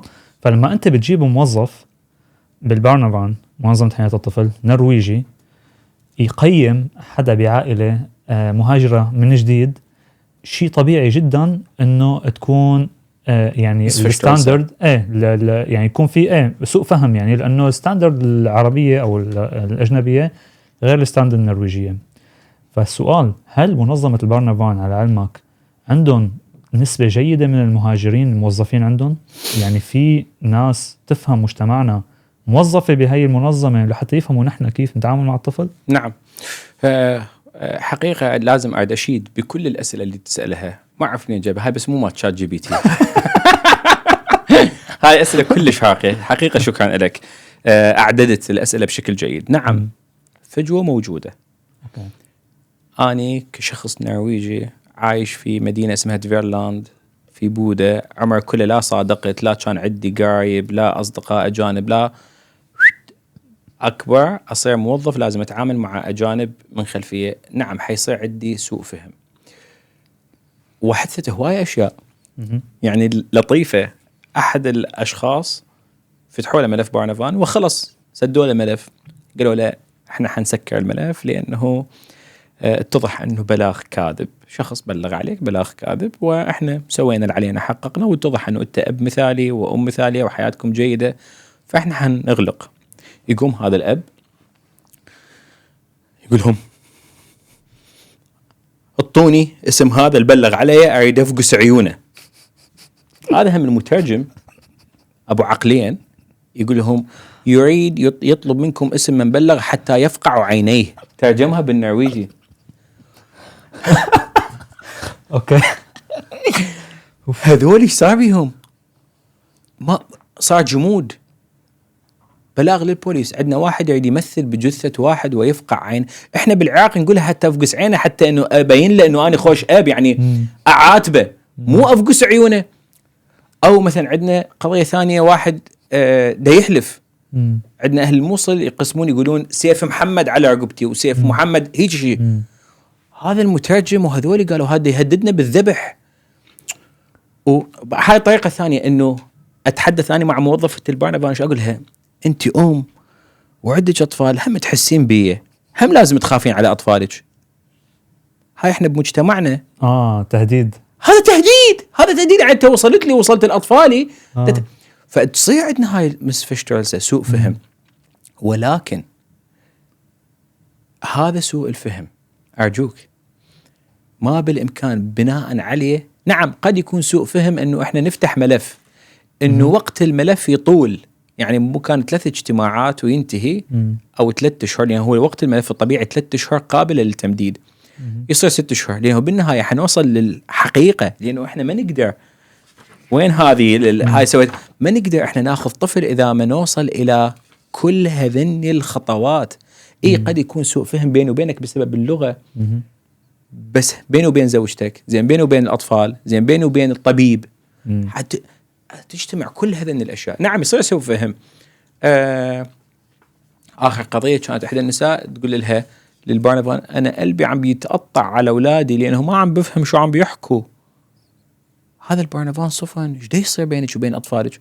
الاطفال يتعلموا نرويجي فبيناتهم يحكون نرويجي، هي دا تقول لهم انه اني اريد اتعلم لغه، ساعدوني اتعلم لغه. هي ما حكت هذا الشيء، استخدمت هذا المجاز. عندنا مشكله الكلام المجازي، قلبي عم بيتقطع. هذول صعدوا مستوى القلق انه هذه قلبها عم بيتقطع. تعالوا شوفوا ليش دا يتقطع قلبها، ايش دا يصير بين الاطفال. من اشوف اطفالي هيك عم بيحكوا توقعوا انه عم بيتلاسنون يتجاسرون على بعضهم البعض. هيك تصير هاي عندنا الاشياء. بس هذه ما تأهل ناخذ طفل.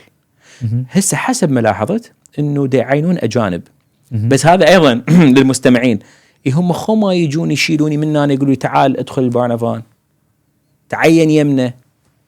هم همين ينتظرون الشباب في دول قلبكم انه انتم اهتموا تدخلون بهذا القسم. حتى وانا حقيقه عندي اصدقاء يعملون من خلفيه اجنبيه يعملون بالبارنابان. حدث تغيير كبير. اخي كان موظف بالبارنابان عرفنا منين ناخذ حقنا. لا بس هو يعني انت باي منطقه ساكن؟ اخي ساكن بدوله ثانيه. فعندنا اصدقائنا غيروا. وانا اتناقش مع اصدقائي من خلفيات عربيه يقول لي لا فاروق، انا قعدت اوضح لهم هاي الكلمه شنو تعني، هاي الكلمه شنو تعني، هاي الكلمه. فنعم هذا الدور يعود على دور منه؟ احنا كمسؤول شباب انه نحاول ندخل بهذا المجال، يعود على المنظمات. احنا لازم نقعد نعمل ايضا نشاطات بهذا المجال مع مؤسسات الدولة. المثقفين الكتاب اصنعوا مقالات. اخي اصنع مقال باللغة النرويجية. قريبا راح يصدر كتاب اللي تحت عنوان 101 هنعود نحكي بعدين. هذا موضوع الكتاب اللي حسويه ايضا حيكون باللغة النرويجية. فكرته عظيمة.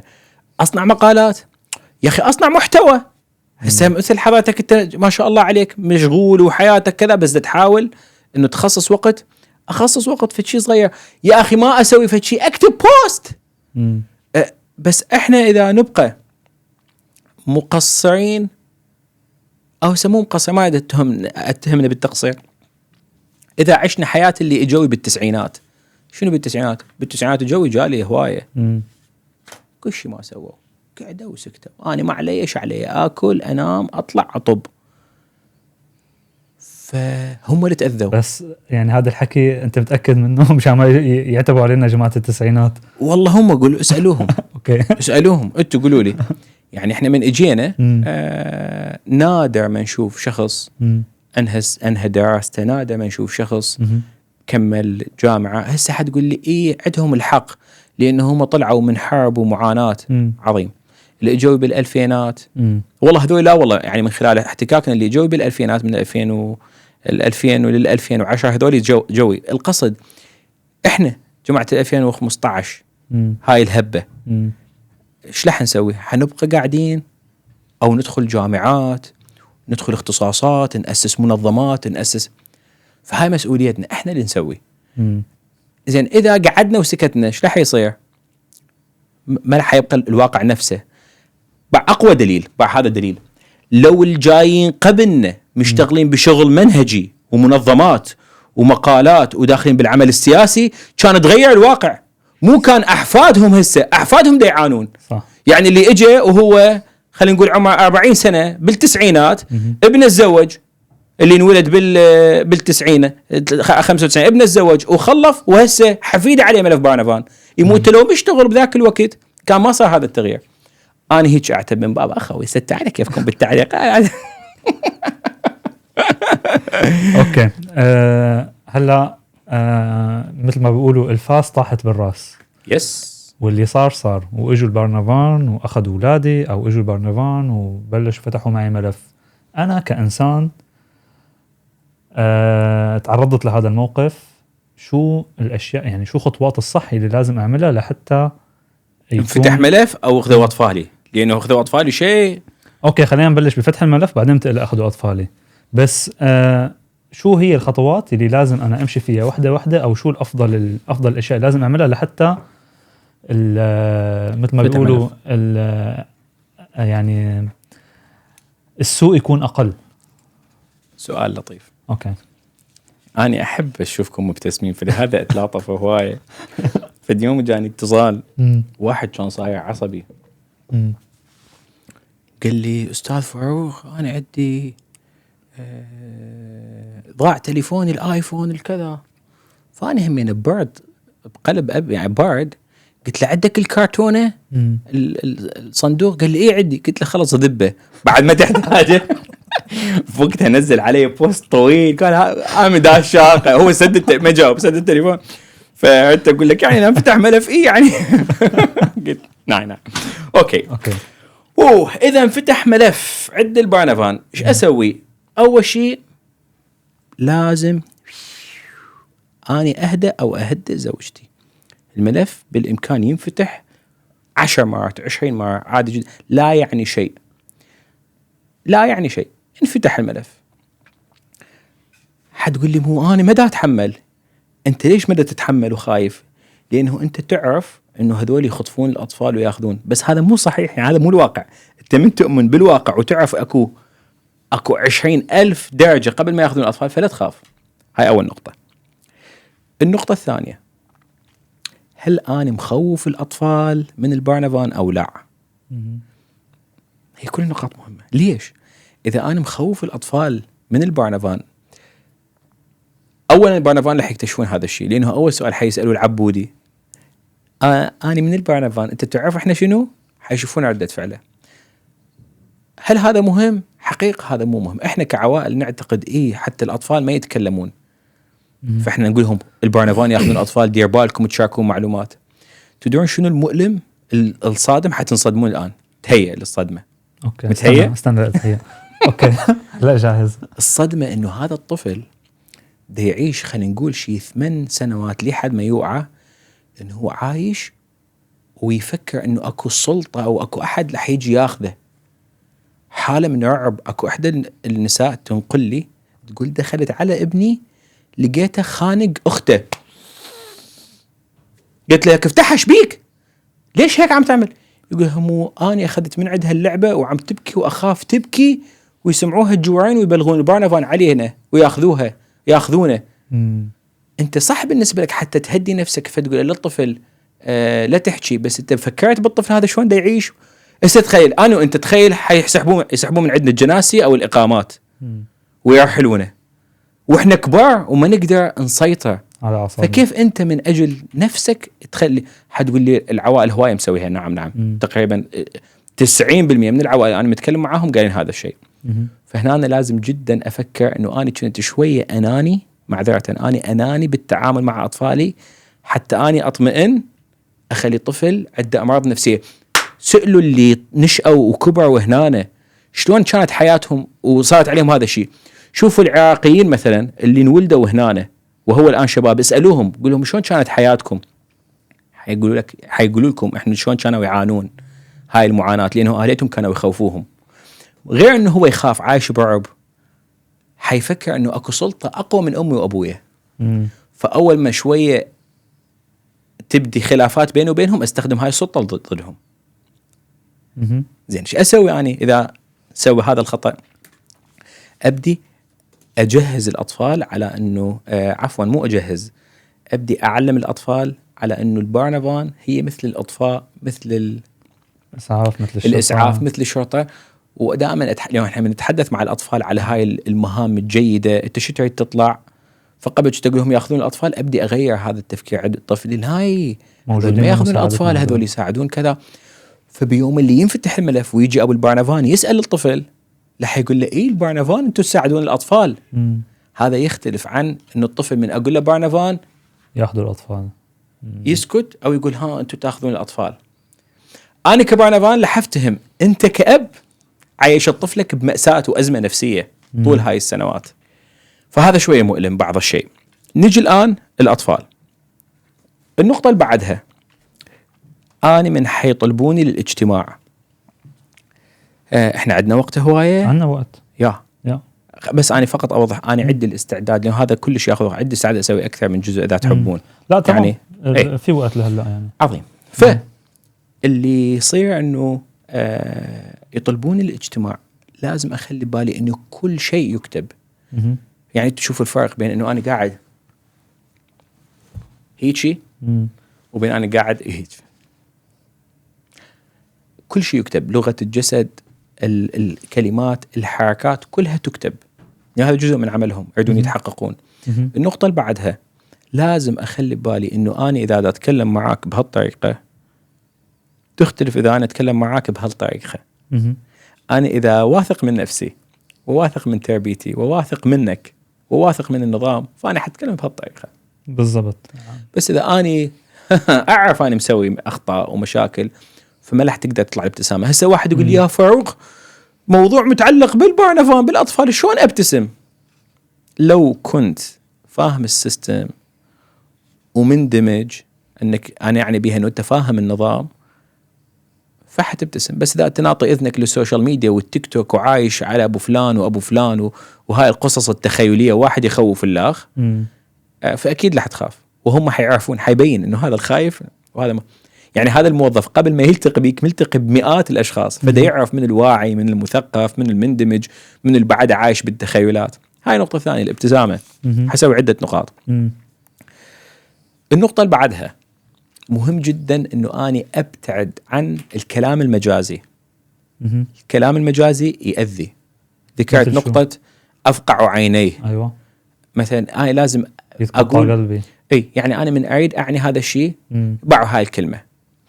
أنا أطفالي أحبهم، أموت عليهم، أقطع عمري من أجلهم.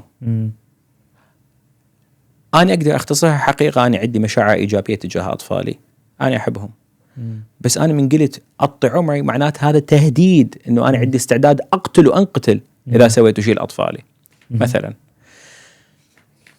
في الكلام المجازي لازم أنا أبتعد عنه. النقطة اللي بعدها، بعد هذا المثال، الحديث القصصي هذا جدا مهم. أنا اليوم إذا سئلت فاروق أنت تسوي نشاطات مع الأطفال؟ إيه. شو إيه؟ هذا جواب، شنو رأيك بيه؟ بس بعد هذا الجواب، فاروق أنت تسوي نشاطات مع الأطفال؟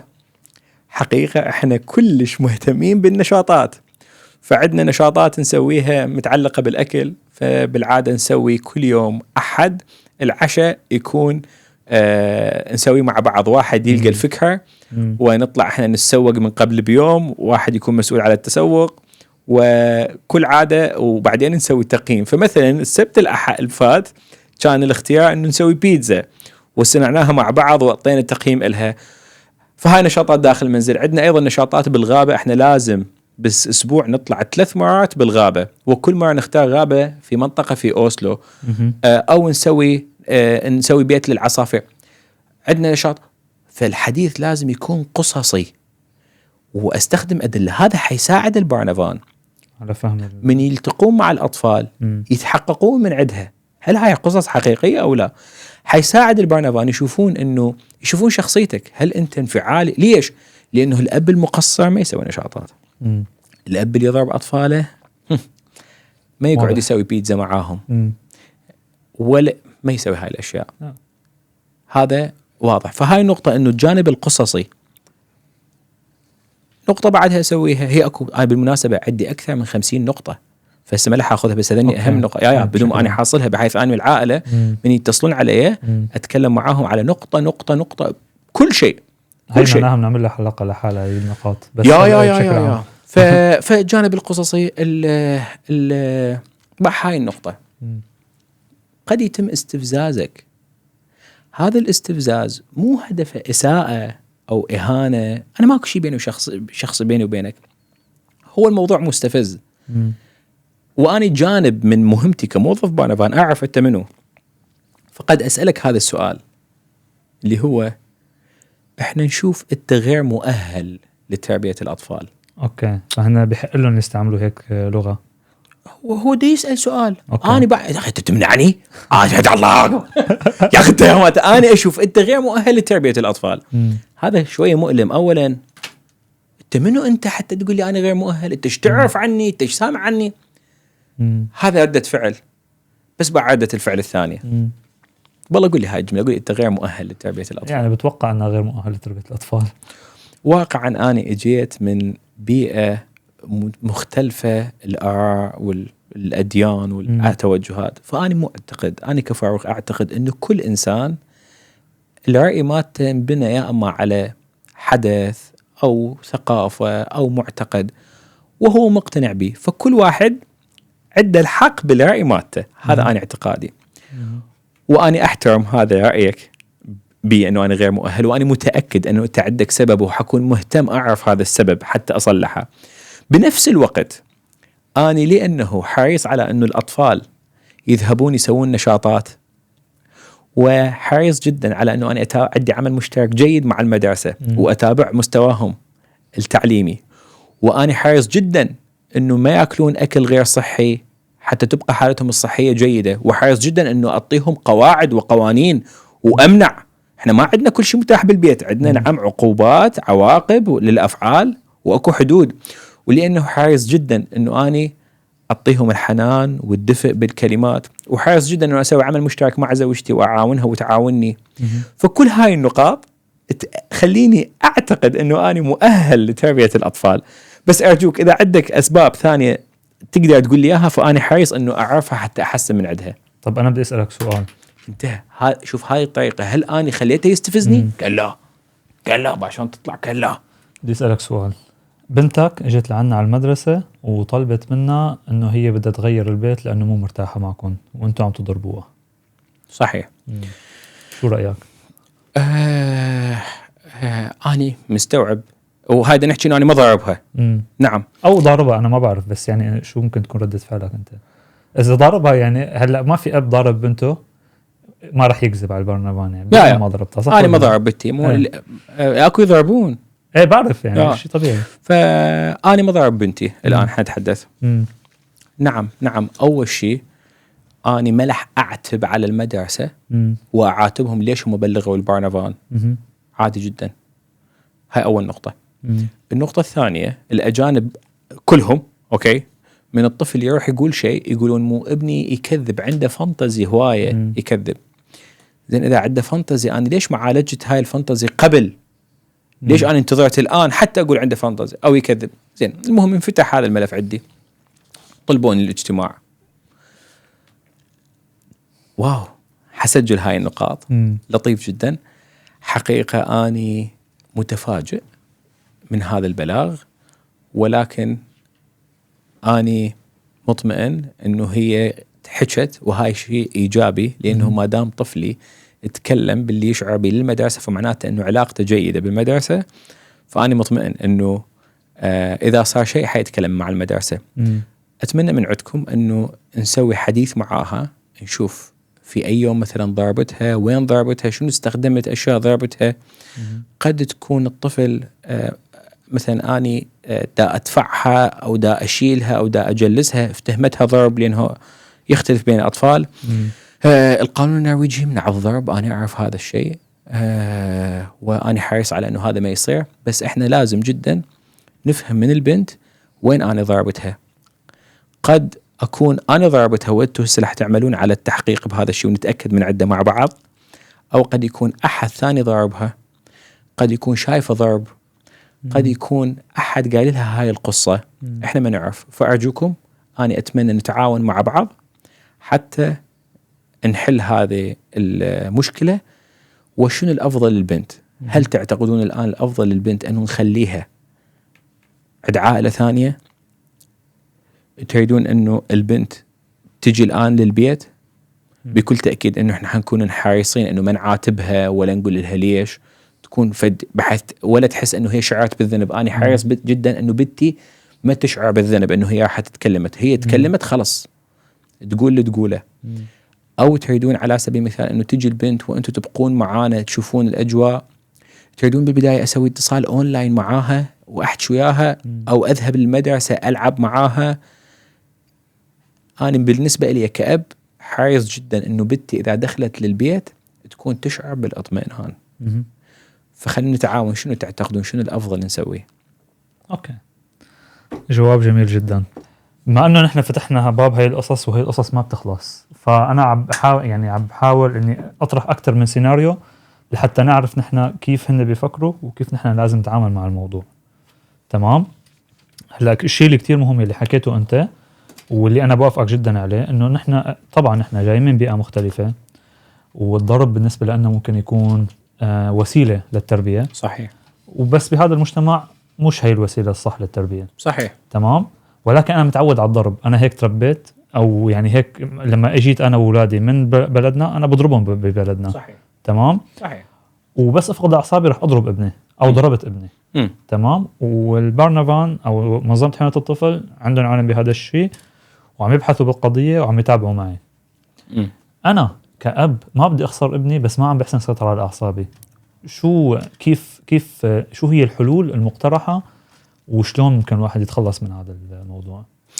أنا مدى أسيطر على أعصابي بسبب شنو؟ بسبب إنه أني يعني هو يعني أنا هسه قاعد من النوم الصبح صرت عصبي، ماكو هيك شيء. أنا أكو مسببات تخليني أصير عصبي. لأنه إحنا متفقين إنه هذا بآثار سيئة على الطفل وحياخذون الأطفال. إحنا متفقين. إحنا نتكلم الآن إنه أنا شنو أعمل.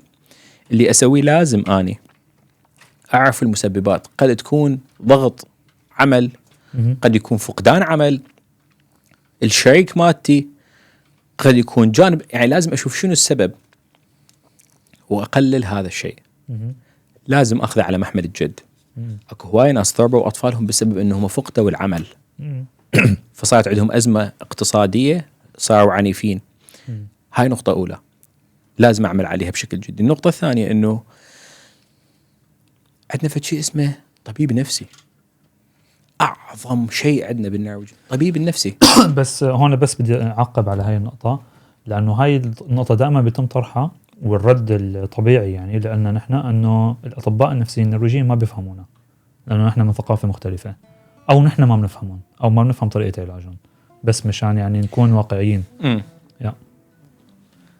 هاي تعتمد أنه أنت شنو منتظر من الطبيب النفسي. الطبيب النفسي أنت ما لح تفوت وأكو سدية هذا وتنام ويتقول لك احكي ويحكي. هذا ما موجود. هذا فقط بالأفلام المصرية موجود. هذا ما موجود. الهوليودية أيضا موجود بها. بشوفوا أحيانا. إحنا موجود أن أنت حتفوت الغرفة حتقعد شخص حتقول لك تكلم ويحاول يفهم من عندك شنو اللي صار، وبعدها يعطيك نصائح توجيهات، وهو كطبيب يقيم شنو الحالة. إذا أنت عندك آثار ما بعد الصدمة، أنت عندك أنواع وأشكال. ولكن هذا الشيء موجود، لازم أنت تروح له استخدمه أرجوك. هاي النقطة الأولى، طبيب النفسي. بس سؤال صغير، إذا رحت إلى طبيب نفسي هل بالإمكان يأخذون ابني؟ الجواب كلا.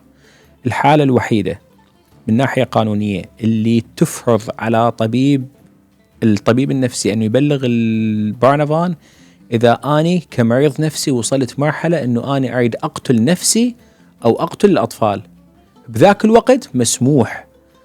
يعني على سبيل المثال أنا أذهب إلى طبيب نفسي أقول له أنا عندي مشاعر أريد أأذي مدير بالعمل، أريد أضربه، أريد كذا، ما يبلغ.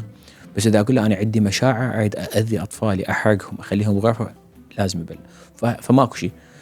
المراحل الأمراض النفسية أو المصاعب النفسية بها آلاف الدرجات، فهو ما يبلغ.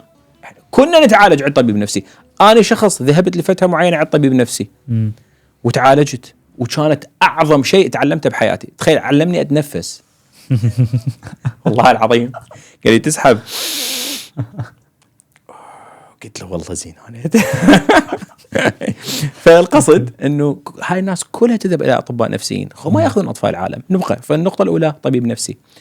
النقطه الثانيه انه قلنا عفوا ما اعذرت، النقطه الاولى اشيل الاسباب اللي تخليني اصير عصبي، النقطه الثانيه طبيب نفسي، النقطه الثالثه احاول انظم عصبيتي. يعني عصبي وده ياثر على الاطفال. اوكي انا اتعارك ويا زوجتي، نسوي العركه بالسياره، نطلع من البيت نتعارك بالسياره او بالشات. حتقول لي هاي ناس مسويها. اي نعم انا هاي حلول ناس مسويها.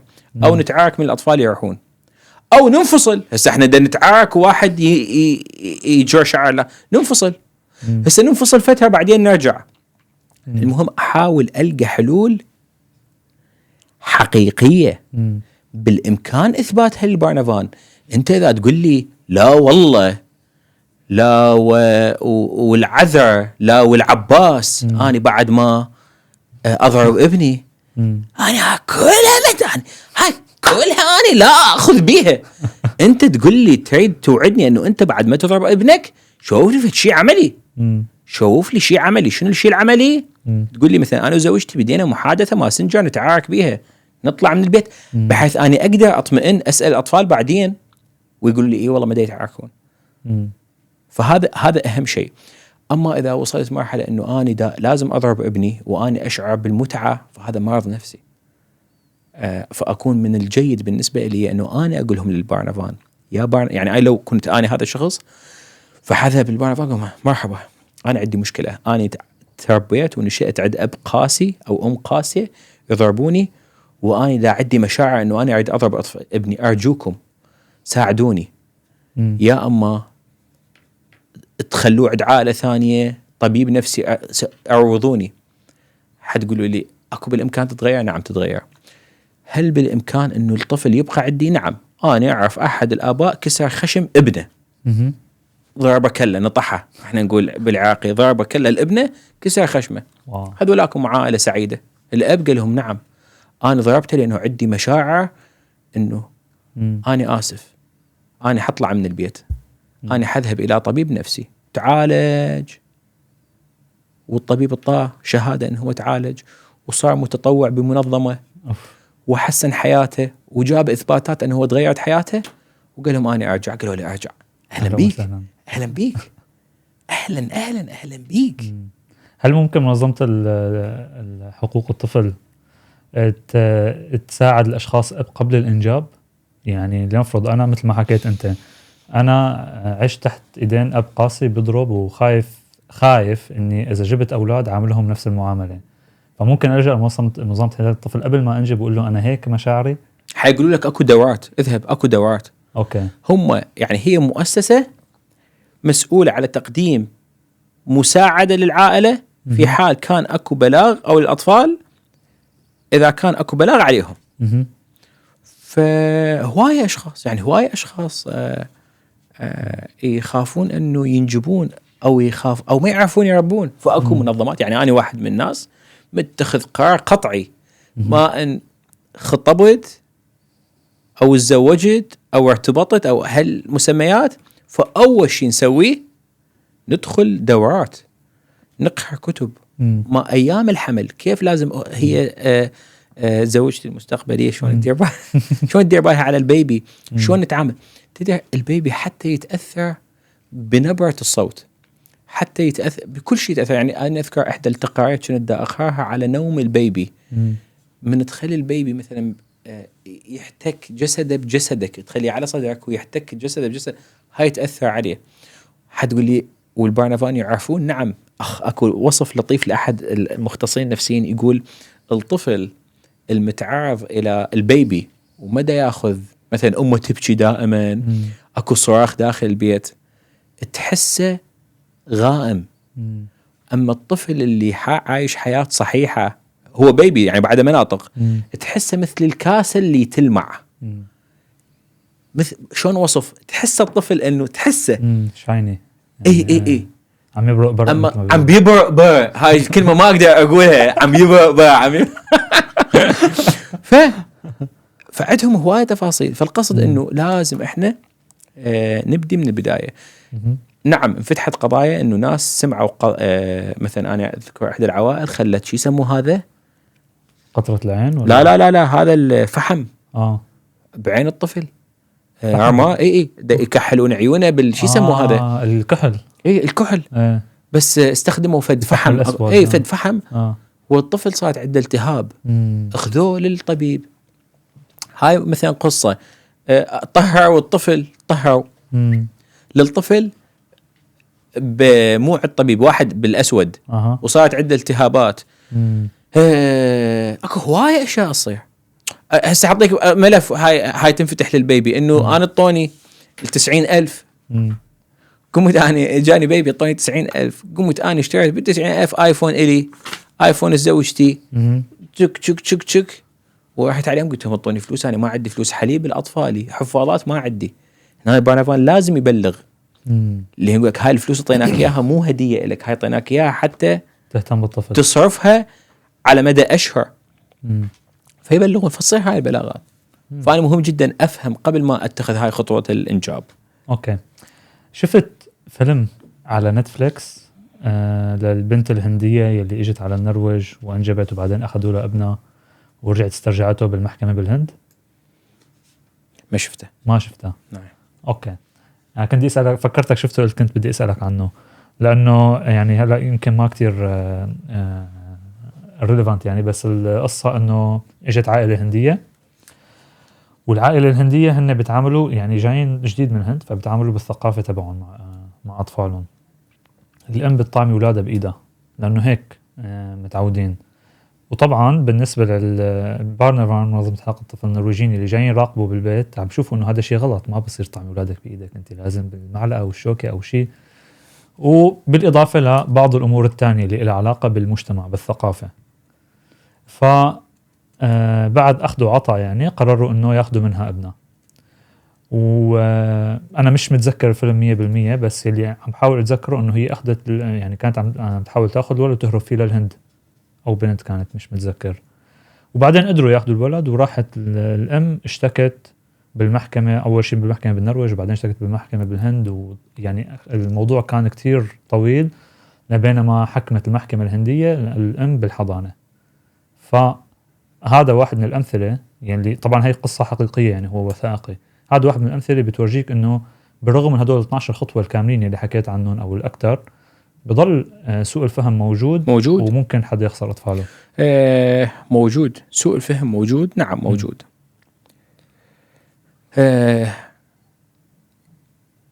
تلفيق تزييف الحقائق موجود. تدخل خلط المشاعر الشخصية بالعمل موجود. هذه كلها موجود. ولكن هل هذه قاعدة؟ يعني أنا أعرف أحد الآباء الله 3 سنوات مانعين من أطفاله. هو منفصل مثلا عن زوجته 3 سنوات مانعين من أطفاله. الذو شوف ما يشوف أطفاله. بعد 3 سنوات اكتشفوا أنه كله كان زيف وكانت مثلا طليقته هي اللي تفتري عليه تزيف الحقائق وتسوي شيء. أنا دا أتعامل بالنهاية مع إنسان مو مع ذكاء صناعي. دكتور تشعري ليش عم تطلع فيه وهو متخصص بهذا المجال حكينا تكلمنا. أنت تتعامل مع إنسان هذا إنسان يصيب ويخطئ. نعم المؤسسة مخلية قواعد ولكن بالنهاية يعني هسه مثلا موضوع الأكل احنا ما عندنا قانون يقول انه لازم ممنوع انه الاب يخلي اكل بحلق ابنه.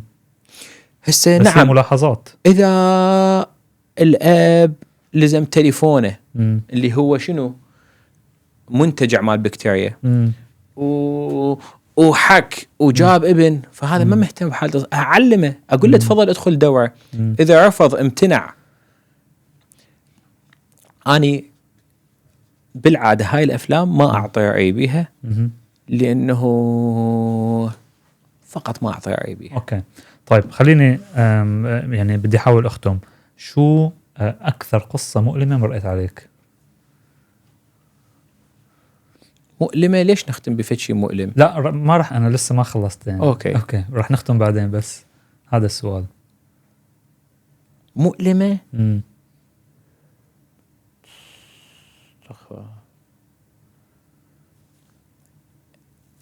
مؤلمة. أي يعني مثلا إحدى العوائل تقوم عوائل من العوائل العفيفة الطيبة تقوم بتهم بالإبلاغ عن العائلة إنه الأب والخال والكذا قاموا بالاعتداء عليها اعتداء جنسي. وتحكي بالتفصيل. البارنفان من يجي هيج بلاغ، المدرسة من يجي هيج بلاغ، هذا يعتبر أعلى نوع من أنواع البلاغات. فياخذوه على محمل الجد. شلون أنه يتواصلون مع البوليس وتتم عملية اعتقالات مباشرة. اعتقالات شوية يتم حجز مباشر. هذا ما معناته أنهم دخلوا للسجن، لا، بس لازم هذا أنواع، يعني شلون أخطر أنواع الاعتداءات الجنسية على الأطفال هي والإرهاب واحد، أنت والدعوشي واحد. هاي الاعتداءات الجنسية. زين. فالعائلة كانت مصدومة، الأب والكذا وحققوا، والبنية كانت تحكي بالتفاصيل. اكتشفوا بعد 3 أيام بالسجن تحقيق. طبعا تتخيل من البوليس بمدينة صغيرة ياخذون عائلة وكذا، خلاص انتزعت سمعة العائلة كلها. يس. وتعرف انه الام لعله عندها صديقة او كذا، طلع الخبر. فالعائلة تأذت. وبعد 3 أيام اكتشفوا انه لا، الطفلة كانت ترغب بشيء واهلها ما قبلوا هذا الشيء. خلينا نقول مثلا ايباد. فسامعة من صديقتها، وصديقتها بنفس العمر أطفال، قالت لها قولي كذا وكذا وكذا. واو. كبارنفان تقول لك احنا ما نقدر نكذب البنت، تقول لا والله ابوك شريف، احنا لازم نسوي تحقيق. وكذلك البوليس. البوليس سووا تحقيق، هم هنا يضربون او يعذبون، لا، تقعد بكل احترام وتقعد تتفضل ونبدي نسأل عليك كل هاي الأسئلة اللي صارت. هي البنية تقول يوم الاثنين ساعة 9 بالليل، انت وين كنت؟ احنا حنكتشف انت يوم الاثنين ساعة 9 بالليل كنت حاجز تذكرة، كنت في أوسلو حاجز تذكرة مع القطار، كنت استوك بالقطار موجود. وكنت دخلنا على سحبنا التليفون مالتك، دخلنا على المواقع الهشتك بشتك اللي تفوت لها، لقينا انت ما باحث على موضوع أطفال، يعني ما مسوي سيرش تباوع أفلام هشتك بشتك ولا عندك شيء من هذا القبيل. فحققوا مع البنت مرة مرتين 3، اكتشفوا انه لا، هي تكذب. وهي اعترفت قالت أنا فلان وكذا وكذا. فهاي كانت مؤلمة. فأنا أنا كلش فرحان. بعض الأحيان أقول لك شيء، قد إحنا أصدقاء تقول لي فاروق أنت ليش شلون تتحمل هذا الكلام الزائف اللي يطلع علي، التشويه، الحملات اللي تصير، شلون أتحملها؟ تدري شلون أتحملها؟ لما يجي حدا فتوى من يقعدون هاي العائلة يفتحون مايكروفون وياي يقولوا لي إحنا هستونا طلعنا من السجن وبعدهم ماخذين البنت، شو نسوي فاروق؟ وأقعد أحكي لهم بالتفصيل. تزينون لحياكم بشكل طبيعي، صار لكم 3 أيام طبخين طبخة طبيعية، تفوتون ما حد ما يبكي، ما حد ما يدمع، ما حد ما يعاتب، ما حد ما يقول أي كلام عاطفي. الطفلة راح تفوت وكأنما كانت في نزهة وضحك ولعب وسوالف، وما تعاتب وما تخلوه تشعر بالعار، ما تخلوه بالظلم، بشكل طبيعي. والطفلة تدخل وتعيش حياة طبيعية وتستمر العائلة بشكل طبيعي. يعني مثل هيك هواية والله العظيم آلاف، لعله الناس هواية ناس، يعني آلاف مؤلف متكلمين معي، مو معي فقط، مع أعظم شخصيات تعرفت عليهم بحياتي هم زملائي في جيف إنفو. الأستاذ حسن الآن أسس مكتب الاتحاد مثل جيف إنفو، والناس تقدر تتصل عليه. ما عندي رقم تليفون كان سوينا له كلام، بس كتبوا الاتحاد، مكتب الاتحاد للاستشارات القانونية. الأستاذ مالك، ست بتول، ست حنين، أخاف أنساهم، واو، أستاذ أسامة، كل الفريق مالتنا، ست نور، أستاذ محمد قلعج، محمد، الكل هذول أبطال. ليش؟ لأنه ساعدوا. فقط تخيل، فقط الأستاذ حسن، شايفين الأستاذ حسن، فقط الأستاذ حسن مجاوب على 22,000 مكالمة. والله العظيم عندنا باليوم والتاريخ والاسم والسؤال والدليل البعثي لهم، يعني احنا ممنوع واحد يعطي جواب إذا ما يبعث دليل. انا كمدير شلون اتاكد انه الزملائي دا يعملون دا يعطون ادله؟ فعندنا لازم تعطي الدليل، حتى اذا واحد يقول اعطيتوني جواب غلط نقول تفضل هذا الدليل مثلا او كذا. فقط الاستاذ حسن 22,000، يمكن الاستاذ مالك شيء 15-16,000 آلاف، هاي عوائل. طب يعني انت عم تحكي عن ارقام مرعبه، يعني اذا لهالدرجه المهاجرين عم بيتعرضوا لهذا التفاعل مع منظمه حمايه الطفل. يعني لا، هاي الاسئله مو كلها فقط عن حمايه الطفل، على الناف، البلديه، البرنافان، الزواج، الطلاق، اليودي. اوكي. طيب السؤال اللي بعده، شو اكثر قصص طريفه مرقت عليك؟ هواي قصص هواي قصه طريفه هواي. اوكي. لحظه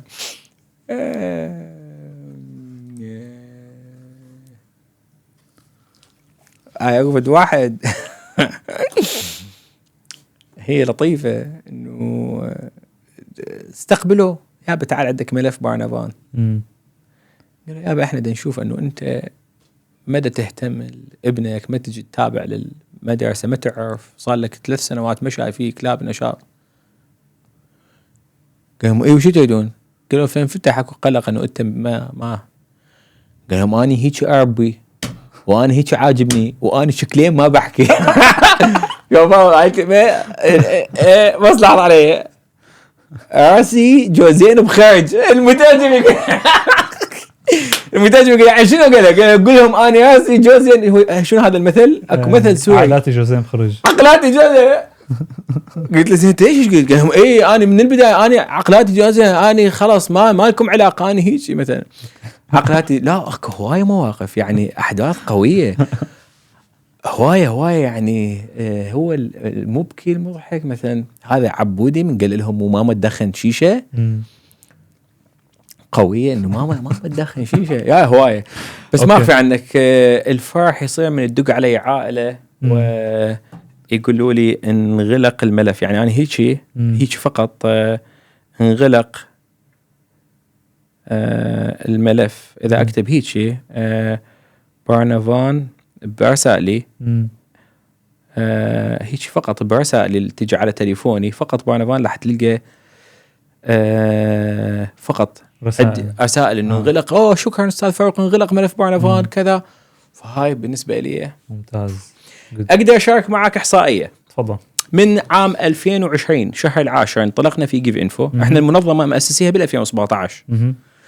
يعني فكرت وقت منظمتنا بال 2017 ونسوي ندوات ونشاطات. بس يا اخي شنو الفائده انه انا كفاروق اذهب الى دوره نشاط، بس انا بحياتي اليوميه تصير عندي مشاكل مع ابو البيت والناف والبلديه ومخالفه والبرنف. فردنا انه يكون كل واحد عنده مستشار بجيبه اكون معه بشكل يومي. فمن اكون معه بعد يقلل اخطاء، ما ينصب عليه، يقلل اخطاء، افعاله كلها صح. فبذاك الوقت يعني انا بال 2020 هي طلعت الفكره من هناك انه تم اختياري من الاشخاص الاكثر تاثير بمجال معرفه بالنرويج. فسالت نفسي هذا السؤال، يا بنت على شنو اختارك فاروق؟ ليش انت انا كل اللي صار انه ما قدرت، ما ارتكبت اخطاء. انا عندي فريق جيد من النرويجيين او الاجانب اللي متمكنين. يعني مثلا هيجا جعفر التميمي مدير عام النقل في أكر شوز، اتمنى تسوي معه مقابله في اليوم. شخص عظيم. هيجا شخصيه من اهم المدراء في النرويج. عندي بعد 3-4 شخصيات هذول انا استشيرهم بكل شيء ويطوني.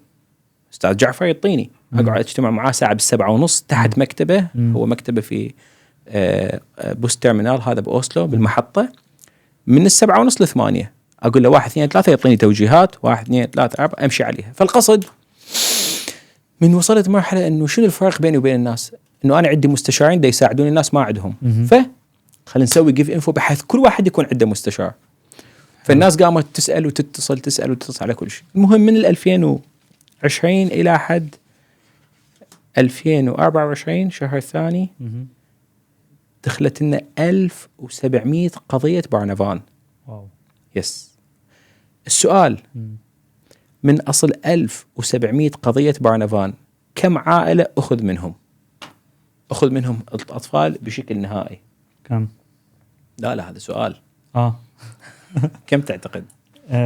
يعني من اصل 1000 هو الرقم كتير كبير. خلي نسال بالخلفيات حتى. ايش قد تعتقد استاذ؟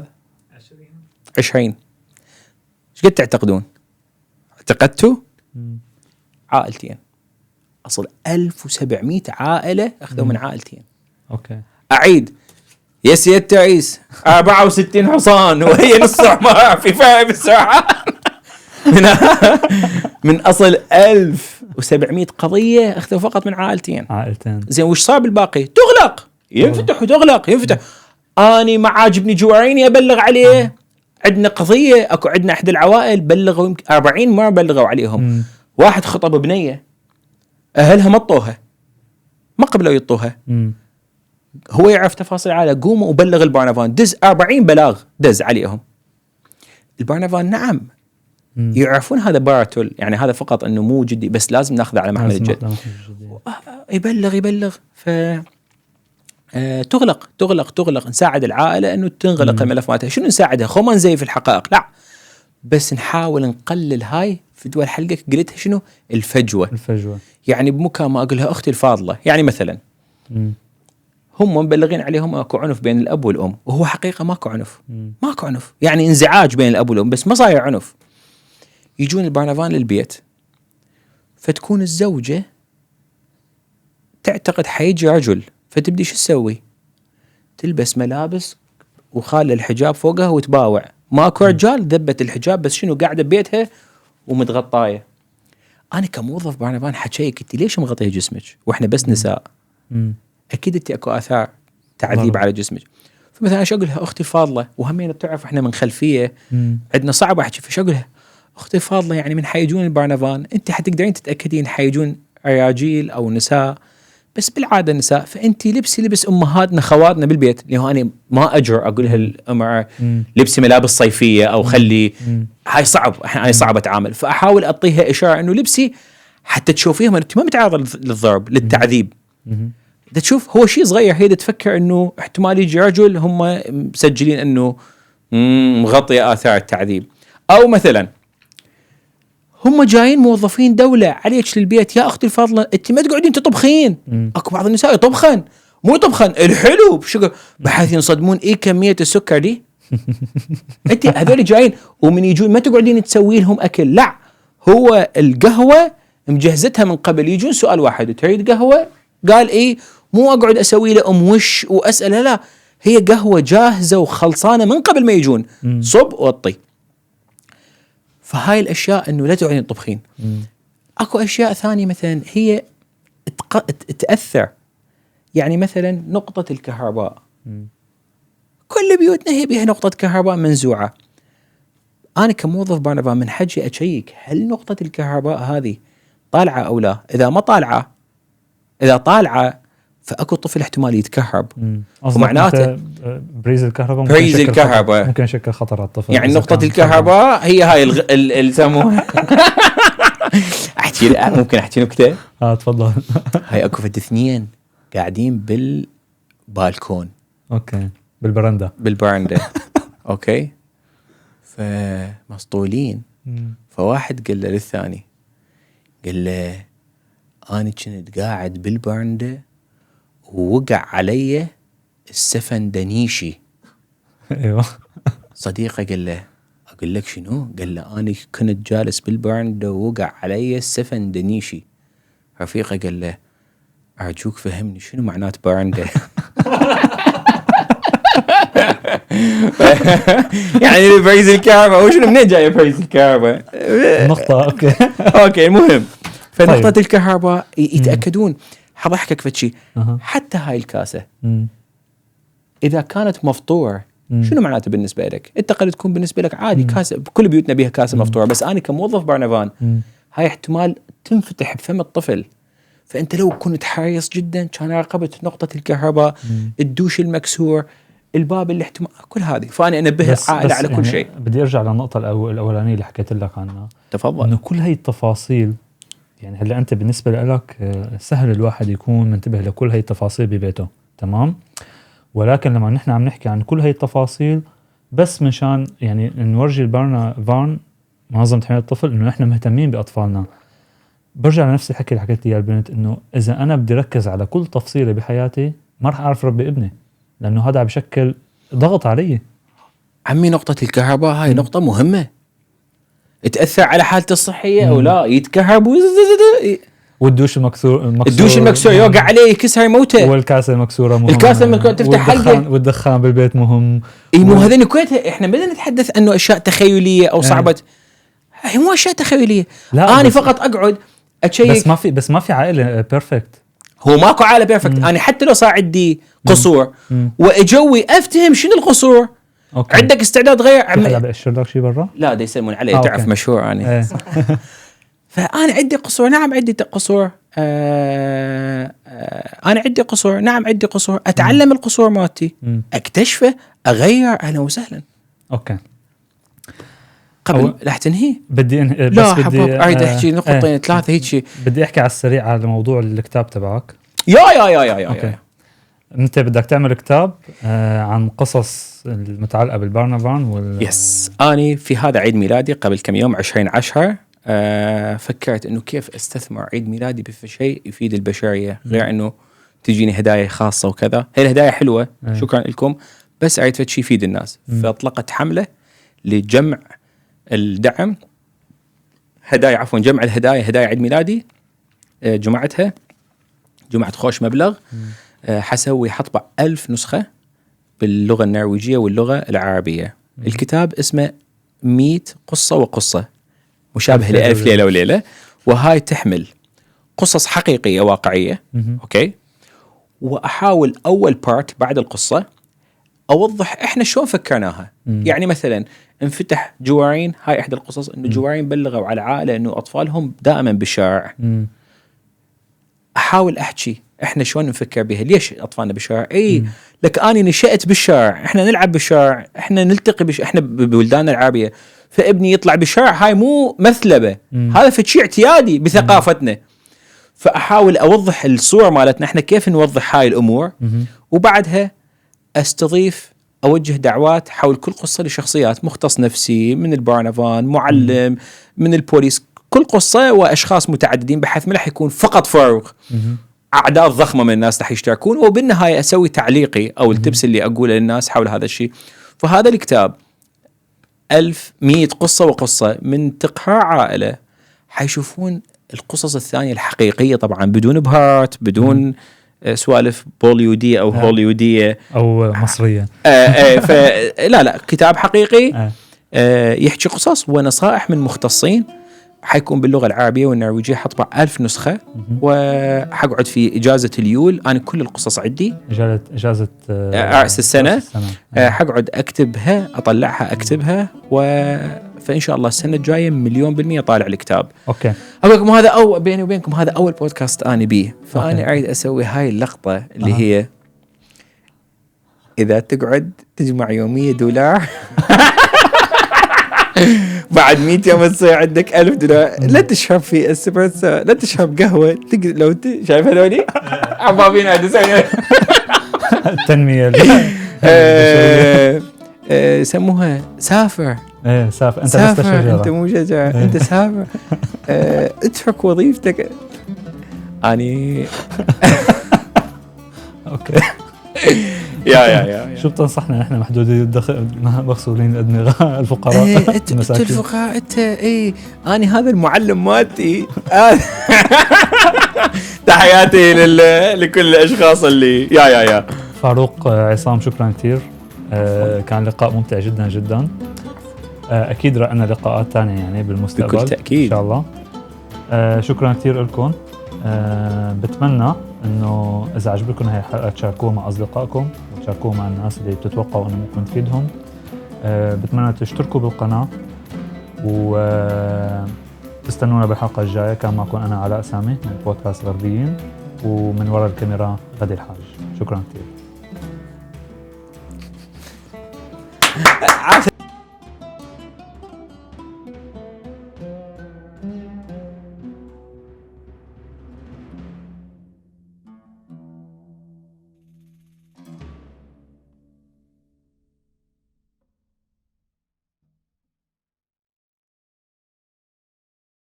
بس احد هاي الاسئله. اوكي، أي اسالك سؤال. بتوقع انا عندي سؤال كثير مهم. يا انت كفاروق اذا نعم. اجاك طفل، نعم. شلون تتوقع انه انت رح تربيه؟ على القيم النرويجيه ولا على قيم الشرق الاوسط تبعنا؟ هذا سؤال كلش حساس. واني سبق وان سويته بيني وبين نفسي. لا الفكره كالتالي، اسمه هل انا حخليه باسم يمثل ثقافتي ومعتقدي وخلفيتي وما اعرف ايش راح يصير بالمستقبل، يعني فقط لانه هاي مشاعر انا تجاه ثقافتي اخليه، او رح اذهب الى دائرة الإحصاء النرويجية وأشوف أي اسم هو المشهور الأكثر في النرويج وأخليه يأخذ هذا الاسم، حتى ما أريد بالمستقبل يشعر أنه هو مثل ما أنا دا أشعره اليوم. اليوم أنا أشعر أنه نعم عايش بالنرويج بس اسمي فاروق، أنه فاروق عصام. كنت تقول لي فاروق إسلام، عمي عصام. أنت بس سؤال أهلك لما سموك فاروق، نعم، ما عرفوا أنه أنت رح تلدغ بالآر بعدين؟ والله أنا اسمي فاروق وابن عمي اسمه فاروق، لأن إحنا طالعين على عمنا الله يرحمه متوفي فسمونا عليه. هو مو هيجي. أنا هاي لقطة كلش لطيفة، يلا ما راح نصور هناك. وين الشباب أني ما أقدر أقول فرحت إلى الشمال البيت أهل هيجة، فقلت لهم عندهم حصن. أنت على تحكيش لقطات صغيرة يعني مثلا. المهم عندهم حصن وأبقار وخرفان، فقلت لهم عيد ياي بالشعر، قالوا لي ماكو مو شعر ياي بالعيد. قلت لهم عيد اصعد فوق الحصان. والله اخوي صعدوني، فقالوا لي لحظه سيفتي وما سيفتي من هالسوالف، فاذا تمشي بالحصان شو يسوي له؟ شو يسوي الحصان؟ يمشي. فبالبدايه هم يقودوني، قام يحاول، سيطرت، قلت لهم خلاص انا اقدر. قالوا لي تسوي هيك يمشي اسرع. اوكي، هذا قام يحاول اسرع الحصان. اذا تريد توقف الحصان شو تسوي؟ شو تقول؟ لازم تقول حرف الار هوايه، قول ار هوايه. ما يبدأني. والله العظيم الحصان يركض يقولون لك صح ما تطلع. والله العظيم ما تطلع. فعندي مشكله بالار.